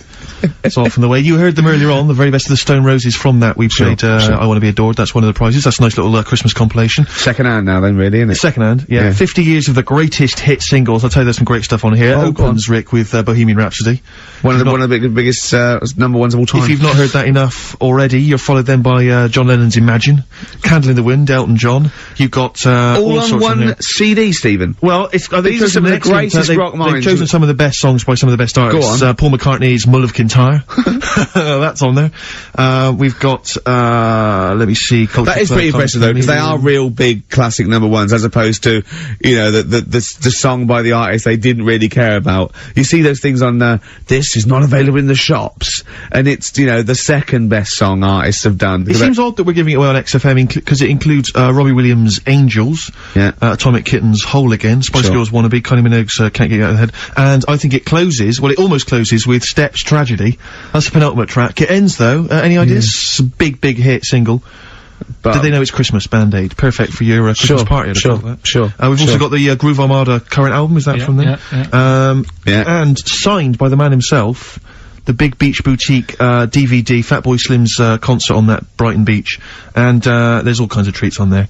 And includes an audio commentary by Norman Cook. I don't know how that works. 3 hours of him going, this is where the needle almost jumps. Watch us for this. I did a little bit of scratching. I'm not very good at scratching, but just look forward to that. I'm putting a different track. You'll see me there. There's the crowd loving it. Here's me. I'm just waiting. This is where I go from conga squad to basement jacks. Yeah. Look forward to that. That's one of mine. I'll pop on what you see there. I've got Praise You ready on. Yeah, I just got that. That's slightly dusty. I just had to wipe that down with a damp rag. Yeah. So we look forward to that. Plus, I suppose this is good if you're a fan. This is a box set of the first series of Linda Green. I think a new series starts this week, or has already started. I'll tell you what I found when I was clearing up, Rick, because I know it's not a big movie this week. We normally give away a big movie. I was moving house this week, and I found a video that you're more than welcome to if you're a fan. No, it stars Kurt Russell. Executive Decision. I've got that to give away if you're interested. Executive Decision with Steven Seagal in a cameo as well. So, I think it's on TV this week, Rick. So if you miss it this coming Friday, you don't tape it this Friday. Well, here it is on bring it in, because I think Carl's excited about that. I think Carl would like to win that, wouldn't you? Great prizes Well, there. how about if you come up with an extra Rockbusters today? For the bonus prize. I don't think I'm the man for the job, Carl. I think it has to come from your unique take on the world. Carl, I don't think you've quite worked out why you're funny. And why things you do are good. Go on then. Right, you ready then? So, just in case, you haven't heard it before, I'll give you some initials of a band or an artist. We're not doing Rockbusters now, are we? Yeah, I thought, well, we've just... Oh, then we keep that going, then we got... Well, I love educating Ricky, that's my favourite thing now. Well, what do you want to do, Steve? I mean, let's hear the clues. It's just that it's sort of bigged up the prizes. And so this is only by email. Give the email address out now for people to write it down now, Carl. Right, it's ricky.gervais@xfm.co.uk. ricky.gervais@xfm.co.uk. Only entries on email. Yeah. You're gonna get 3 clues. You've got to get them all right. And you win all the You win all those prizes you said. Okay, Carl, go on then. Right, and just a quick example, one of the first ones we did, it was like AK, and the clue was Exploding Pet. Yeah. And it was Atomic Kitten, right? Yeah. So you understand how it works now. These are your clues. The first one, that army has got some nice trenches. That army has got some nice trenches. Excellent. And the initials there are DW. Do you write some of the questions for 15 to 1? Go on. So that army has got some similar nice phrasing. trenches, okay. Okay. The second one, what were the initials there, Carl, on that person? DW. DW. Yeah. Right, the second one, the top of them curtains are all wrecked. All the materials all worn.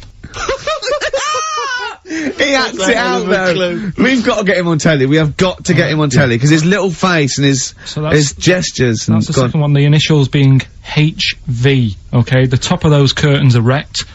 All the materials all worn out, right? HV. And the final one, here's the final clue. I was in Texas the other week, right? I tripped and landed on my knees in a puddle. What's the initials? WH for that one. So I was in Texas, I tripped up, landed on my knees in a puddle. So that's WH. Incredible. You've got it! Is it great? It's fantastic! It doesn't work! Okay, tell me during the record, Remember you're playing for these compilation albums. We got the Fatboy Slim DVD, Linda Green on VHS, and of course, Executive Decision, starring Kurt Russell as well. Oh, God! Bob Dylan. Just Like a Woman on XFM 104.9. Couple more names, boxing nicknames for you, Rick. I think this is from Josh. Ricky Blue Eyes, I quite like. And he's also put Toad Rage. Which I quite like. I'll tell you, our #1 fan has emailed again, I'm pleased to announce. Who? Richard Anderson, Dickie Anderson, he was in touch last week. Is back. He loves this show. He's such a fan of the show, and this week he's emailed in, what actually is the point of your show? Is it to confuse, irritate, depress, or what? All of those things, Dickie. Thanks for noticing. Oh, he loves this show. He's such a fan. He's such a fan. He's Because last week, you remember, Carl, he emailed in to say that he'd rather spend his time counting his feet than listen to this show. Presumably he's done that. Yeah. And he's decided to email in. Wonder how many feet. Incredible. Yeah. No, but he loves this show. Good, yeah. So, thanks, R.A. Thanks for listening. See you later.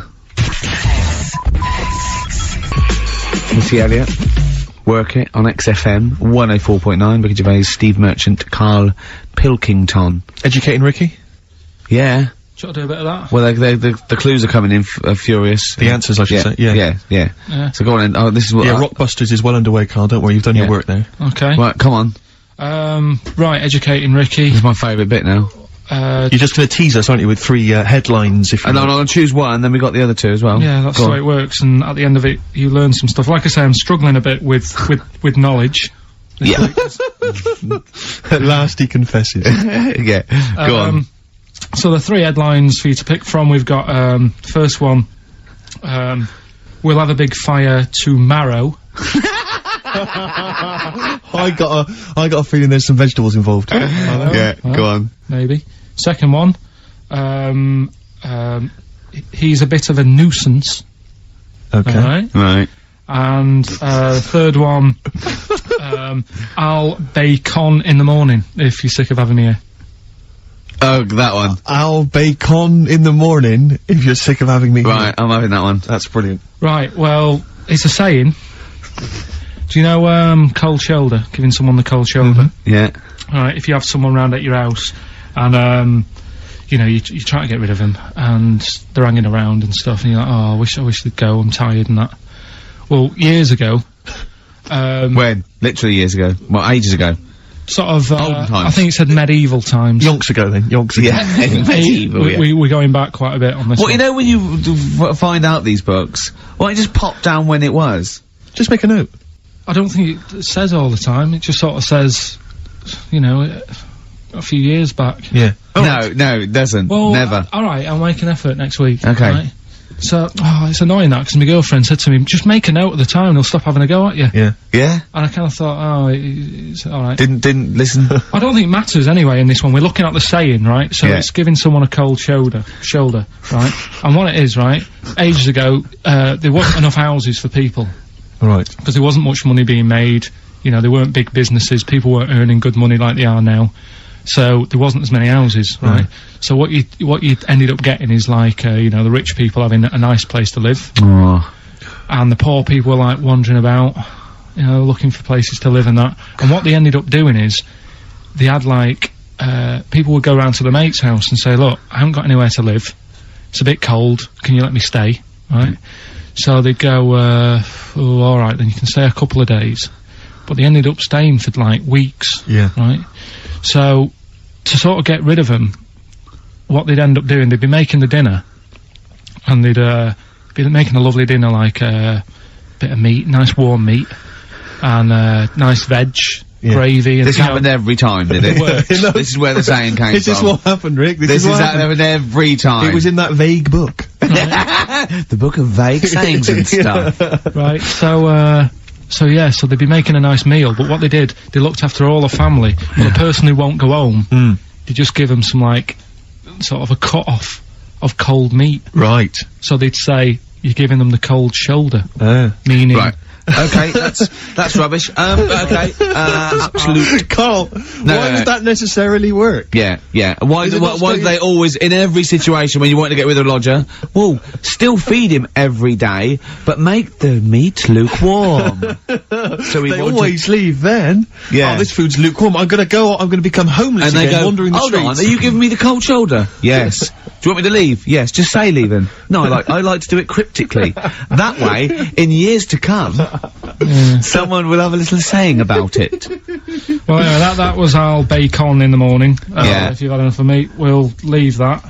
Well, Bacon in the morning! Oh, bacon in the morning if you've had enough of me! come back. What are the others? Just tease us again with the others. We'll come back to those. You've got, he's a bit of a nuisance, and, we'll have a big fire tomorrow. Nice, looking forward to that. Okay. Nirvana, in their version of The Man Who Sold the World, the David Bowie tune. It's Yeah. good. Good tune. Taken from that new Nirvana compilation. I like that version, I like the David Bowie version. You can't decide, can you, Rick? You're torn. In fact, I like the Lulu version as well. Is there a Lulu version? Maybe we should play that one Wow. week. Yeah. Was this recorded, what, in the 70s? I think she recorded it about the same time Right. as David Bowie. I don't know if he released it as a single. I think it was just on, off the album. Interesting Carl is studying. Okay, what's the next one? What's the educating Well, Ricky? I don't know, see, like I say, I was looking around and there's stuff that is interesting. Right, I was looking on the web. But there's no point. Well, it's just that I found one about, What's the point? about a lad who, 8 years old, Yeah. but he's still breastfed. Now, I don't know if you can get anything out of that. Is that what his mum said?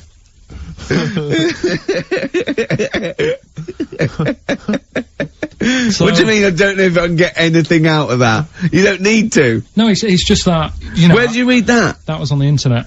Oh, well, yeah. You're always unspecific when you mention it. It's just it was on the internet. Well, Yeah. I'm trying to think what I put in. I think I put in Y to see if I'd confuse the computer. And then, Carl, you are... no, I did No, honestly. I did a search, put in Y, and it came up with funny things that, like, why is this person doing that? Why is that? And it had a picture of this 8-year-old lad, sort of, you know, on his mum's nipple, and it was saying, you know, is this healthy? You sure that wasn't asking you that question? What? I put in Y to confuse the computer. Like the computer going, what do you mean? Yeah. Stop it! Yeah.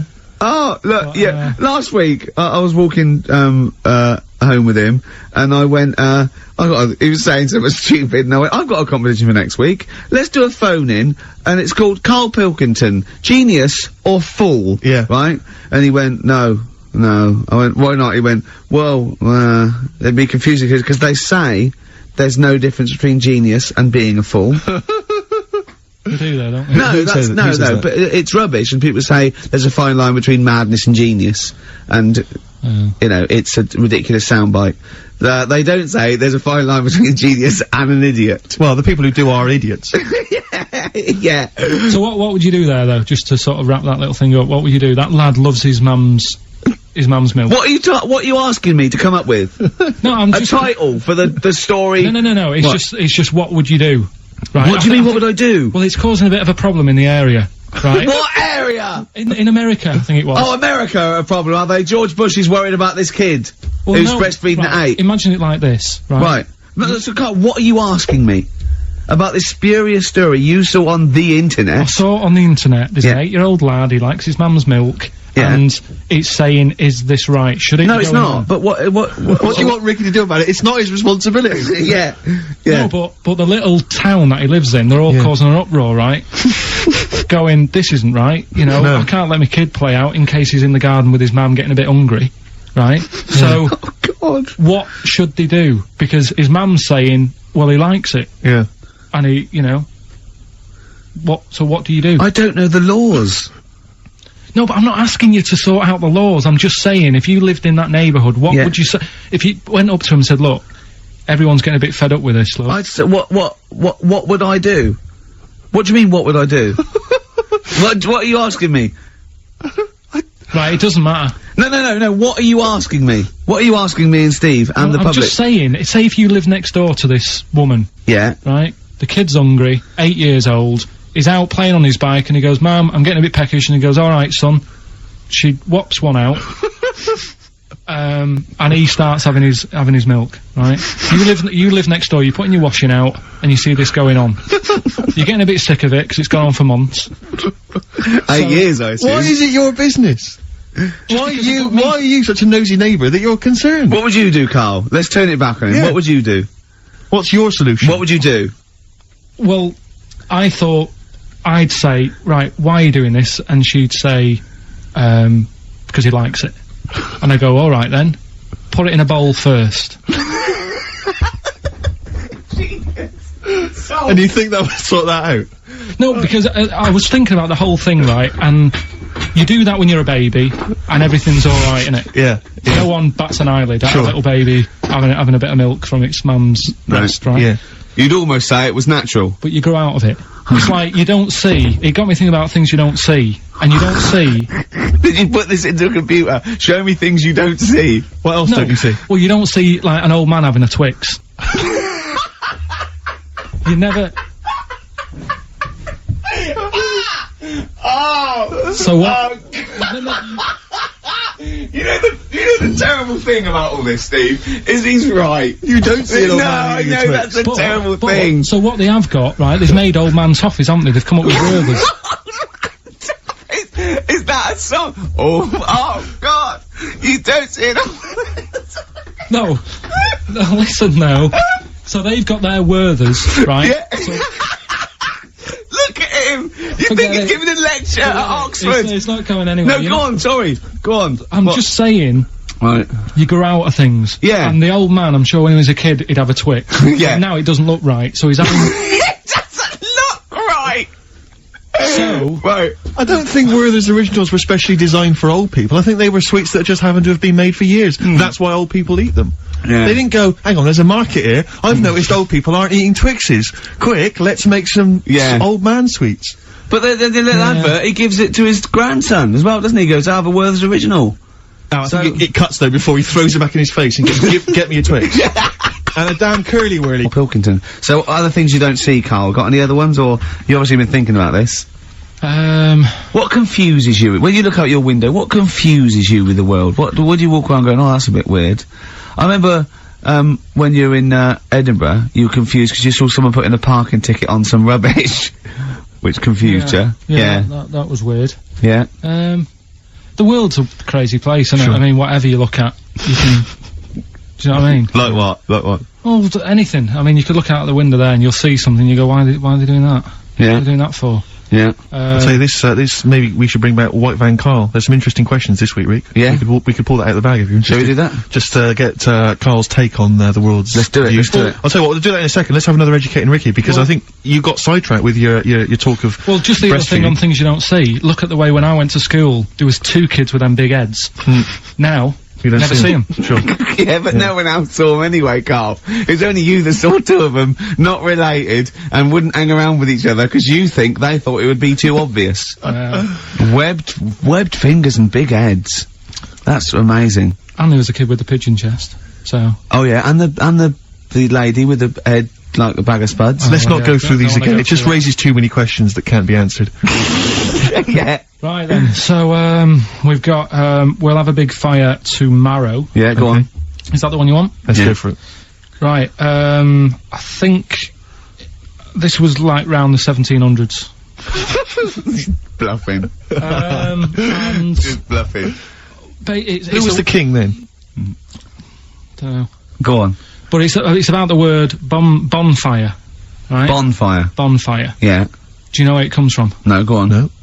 Right, what happened is it's got nothing to do with Guy Fawkes and that, which is what I thought when I saw it. It's got nothing to do with that. But ages ago, at 1700s, Yeah. right, they didn't have enough houses, like I mentioned. Okay. Yeah. So if that happens, you get people living on the streets. Uh-huh. You get Sure. diseases, people aren't cleaning properly. Mm. So you get more deaths. Mhm. Alright? Yeah. So, think about it. You've got all these dead bodies lying around. They're running out of space. Because there's, like, I don't know why they're running out of space. But, okay. They haven't got much, I don't know why, really. I was gonna say they should have just buried them, but there's probably more land back then than now. Thinking about it. He doesn't need anyone else in the room to have a conversation dialogue. with himself. Yeah, we could leave and we'd come back and he'd go, I've sorted it. Yeah, But yeah. anyway, for some reason, They presumably, if it's going to be they burnt them, it's presumably to do that it also kills the parasite or whatever's carrying the parasite on them, as opposed to burying them and not killing the disease. well, yeah. So there you go, you've worked it out. They piled them up, and they turned it into a celebration, because there was a lot of fed up people at that time. Is this to be the word bon, meaning good? No, I'll tell you in a minute. Go on. So, you've got all these people who are, like, going around, and like, oh, you know, so-and-so died the other day, and, you know, nearly every week someone they knew was dying. So you can imagine, like, just constant, like, being depressed. So, and they've got all these bodies lying everywhere. It's like, oh, God, what are we gonna do? So they said, we're all too fed up at the moment. Said, let's make this a better world. This was 1701 by the time they got together. Yeah. So they said, what we need to do is have a big party. So they said, yeah, Good thinking. see what you're thinking. So they go, right, well, we'll put all the bodies Yeah. in a big pile, and they're all diseased and that, so Yeah. they set fire to the bodies. Yeah. And they said, let's have this as a celebration to remember them by, and you know, we'll have a drink and that, and have a chat. We'll have this big fire going, and it came from bone fire. Ah, right. So bone it was fire. it was all the bones.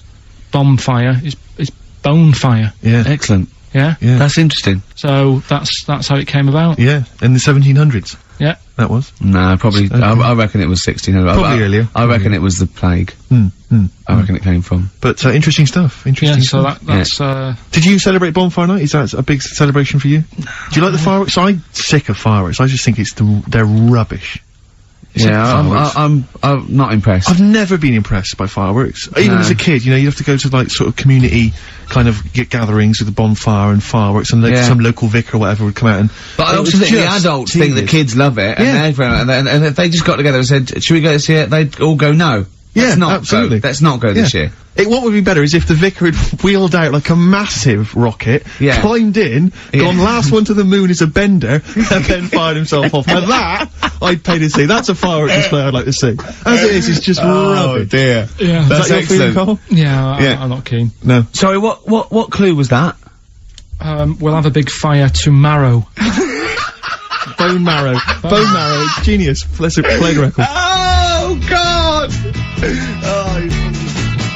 Right, what's this? Go on. What? Tell them. Go on. Just get on with it, because I just can't believe what you just said. What we're doing? Are we final one? Yeah. All right. The last one, like I said. No. Say the record. Say the record you played. Go on. This is free association. Yeah, brilliant. I wish I had a wooden art. Yeah, and what did you just say to me just before this was ending? He just looked over at me and went, "Are there any animals without a brain?" but hang on a minute. No, wait. And I went, "Yeah, there's animals that are..." He went, "I was gonna talk about this, but it's sad. There's a lad born without a brain, and he laughs a lot, and his hearing and his sight's okay." I'll go, "Well, that's impossible. If he's without a brain, all that is impossible." And he went, "Well, it was in the magazine." No, it was in a book that somebody sent, Right. and I didn't want to bring it up because it is a bit sad, really. That this, young lad. There's a picture of him sat there with his mum, and Carl! well, Carl! I forget it. It's impossible. Well, There must have been more to the story, He Carl. can't not have a brain. Hearing and sight is a concept within the brain. Yes, That's all it yeah, is, right? yeah. The ears are just receptacles. They're know. just, yeah. So, But that's why it was in this book. It was a book of mysteries. Carl, you know, if you're reading a book and you see a photo and you guess at what you think the story might be, that doesn't make it true. That doesn't make it I fact. looked at it because I thought he looks like an happy lad. Sure. And I read about it and I thought, that's weird. Like you've said, the fact that he hasn't got a brain but he can see and he can hear. no! Impossible! Well, Impossible. okay. Go on. Well, I don't know who to believe. Listen, we haven't done it for a while. White Van Man. I thought Yeah, there's some fact, interesting questions fact. raised today, and I Yeah. think it might be nice to just Well, throw them Carl's I think we direction. set Carl up again in the last hour as a person that people want to know Yeah, they want his to know what he's opinions thinking. on the They wanna know world, what- yeah. Yeah, well, Yeah. if you're not familiar with it, on Saturdays, the Sun newspaper, asks a typical white van driver questions, his opinions on the week's news, and we thought we'd throw these in the direction of Carl. Yeah. And then what do you make of, this teenage thug, Carl, Mickey Carroll, who spent 4 months in jail, and he's won 9.7 million on the, lottery? Is that justice? When you think of all the good people that are going hungry? And there's a lad there and he's won... Did he buy the ticket before he 9.7. went in? No, I think he bought it once he'd come out. So he's done his time. He's done his time. Fair enough then. He's been punished. Yeah. Right? He's bought a ticket. He's had a lot of bad luck. Mm-hmm. Now he's having a bit of good luck. Quite luck for Right, him. next one. Are you concerned that now he's got all that money, he could turn into like a sort of mastermind villain? You know, like a James Bond style villain? He's got a criminal streak, we know that. Is that a concern for you? I mean, Well, we imagine don't. that. He could build some we kind of don't- underwater We fortress. don't, with my lawyer's hat on, we don't know that. Yeah, well. Go on. Well, he'd have to prove that he didn't have a criminal streak. I'd say so you've been in jail for 4 months. Yeah. Sometimes people are bad because they haven't got any money, so he might be Interesting an point. angel of gold now. Or Yeah. whatever the Yeah. saying is. 1 in 5 children aged between 11 and 16 go on booze binge sessions at least once a week. That's terrifying news, isn't it? Kids, they know too much now. Yeah.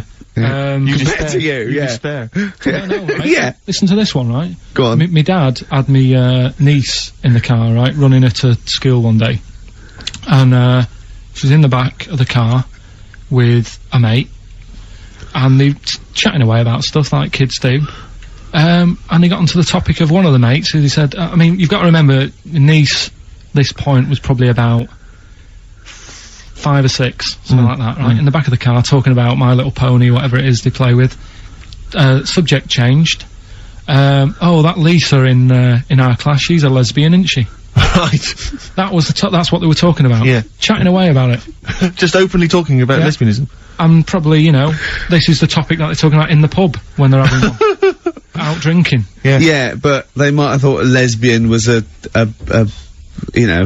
funny word or something. You don't necessarily know the ins and outs of it, do they? It's weird though, isn't it? Because when I was younger at school, you didn't like. I mean, you swore a little bit, but it wasn't like major swear words, and you sort of did a little bit of nicking, but nothing like they get up to now. I mean, my girlfriend, when she was about 7 or 8, just walked to school with her mum, and she called her a C-U-N. Right? You are, Joe. No, she said, because she thought it was a big. She said she thought it was a big furry animal. So she was being nice, and I remember, where'd you do that? Where'd you do that? Like, just heard it at school. So they might, they might not know what it means. Well, I tell you, I'm gonna have to use kind of euphemisms here to tell this story, but when I was at school, I learned, the stronger version, it's not the same word, but it's very similar with one letter changed. I'm gonna use twit. Yeah. You know the word I'm thinking of. Yeah. But I'm gonna use the word twit to replace it, right? And I went round. You think they're twat? Yeah. That's what I'm thinking of. And, so can I say it? Am I allowed to say it? No, it's weird though, because hang on, some people from Cornwall use that like saying twit. So, if people listen in Cornwall... Do you know what a twit is a pregnant goldfish? Well... Well, I learned the stronger version of twit. Yeah. Twat. For those that aren't sure. I learned this at school when I was like 10 or whatever, and I didn't know what it meant. I thought it was just a stronger version of twit. Yeah. I thought it was just if you were really annoyed with someone because they were a real twit. Because I is worse than I. Exactly, apparently. So, Carl would be a twit. And so I started using this at home, because I didn't realise what it meant. I started using this at home, oh, you twit, you're a twit, and saying it to my dad, you're a twit, but not saying twit. Yeah. And my dad didn't know what it meant either. That's great! I couldn't believe. So he started using it as well, right? So then we'd be driving in the car, he'd be saying to my mum, you stupid, say to my mum, you don't, pull over, you're gonna bum it, you twat. Saying this, then I learned at school from Mark Johnson what it really meant. Yeah. Stopped using it, obviously finding out it was quite an offensive word. Yeah. I didn't want to bring it up to my dad. I didn't want to sit my dad down and say, Dad, you know that word we've been saying? Yeah. You know what it means? So now, to this day, I've never brought it up with him. So we'll be driving, I'll go home for Christmas, we'll be driving around, he'll be calling my mum that word. Left, right and centre. I think she knows. I think she's just embarrassed. Or she's just upset and she knows what it means. She goes, why does he keep calling me this terrible word? But he's the only one, I think, in our family who doesn't know what it means. No one's got the guts to say. I don't know whether I should tell him this Christmas. What a twat. I know.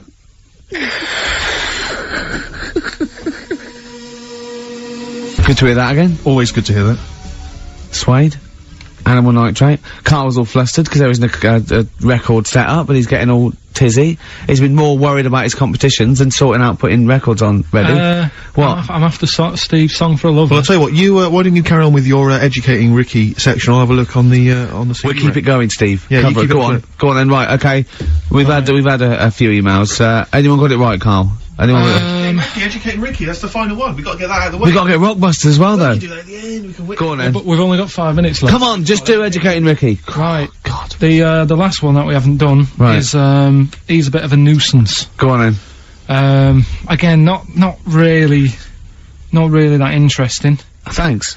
No, like, again, I spoke to you in the week, and I had much better things, like when I tell you about Brian Blessed climbing Everest, and for some reason it made him, it played havoc with his belly, and he followed through and he had to clean up. Shut himself? Yeah, using ice and snow. Why are you telling me that Brian Blessed, in what way is telling me that Brian Blessed shit himself once in any way educational?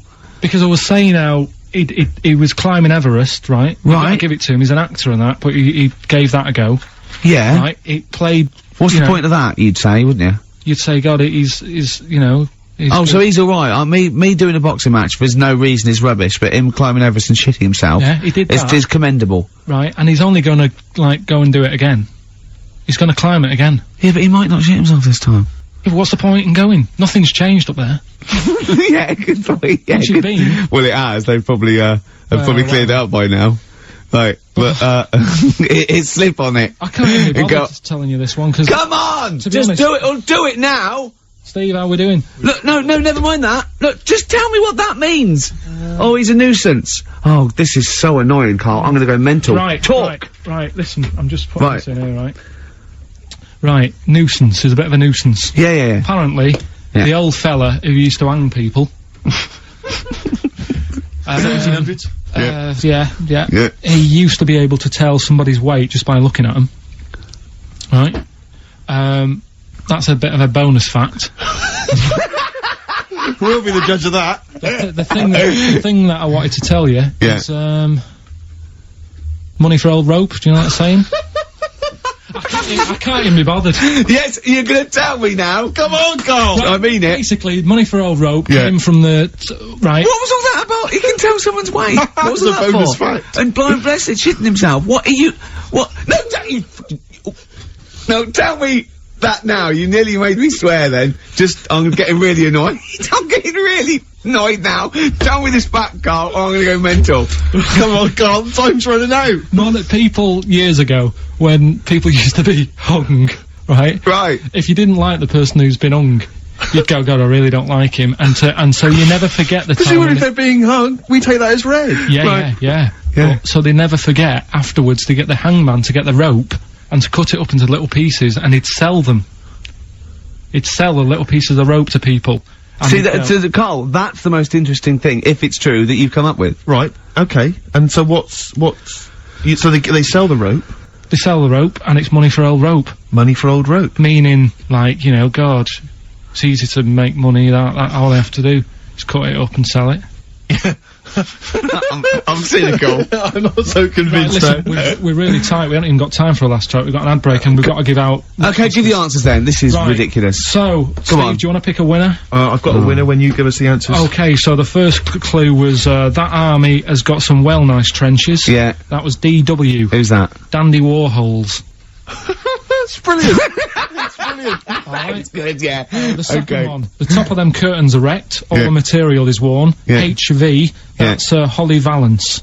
Oh, he got a phone call for a woman saying I haven't heard it, and he was talking to her off air, and she went, what is it? So-and-so, them's curtains. She went, oh right. He said, you know the thing around the top of the, curtain is a palmet, not a valance, and he went, cut her off. Yeah, but my auntie's always making balances on everything. I'll tell you about that next week, right? I'm looking forward to that. Is this the one that farted for 5 minutes? Yeah, the very same. Yeah. Right? So, we'll talk about that. I was in Texas, I tripped up, I landed on my knees in a puddle, WH, Yeah. wet knee Houston.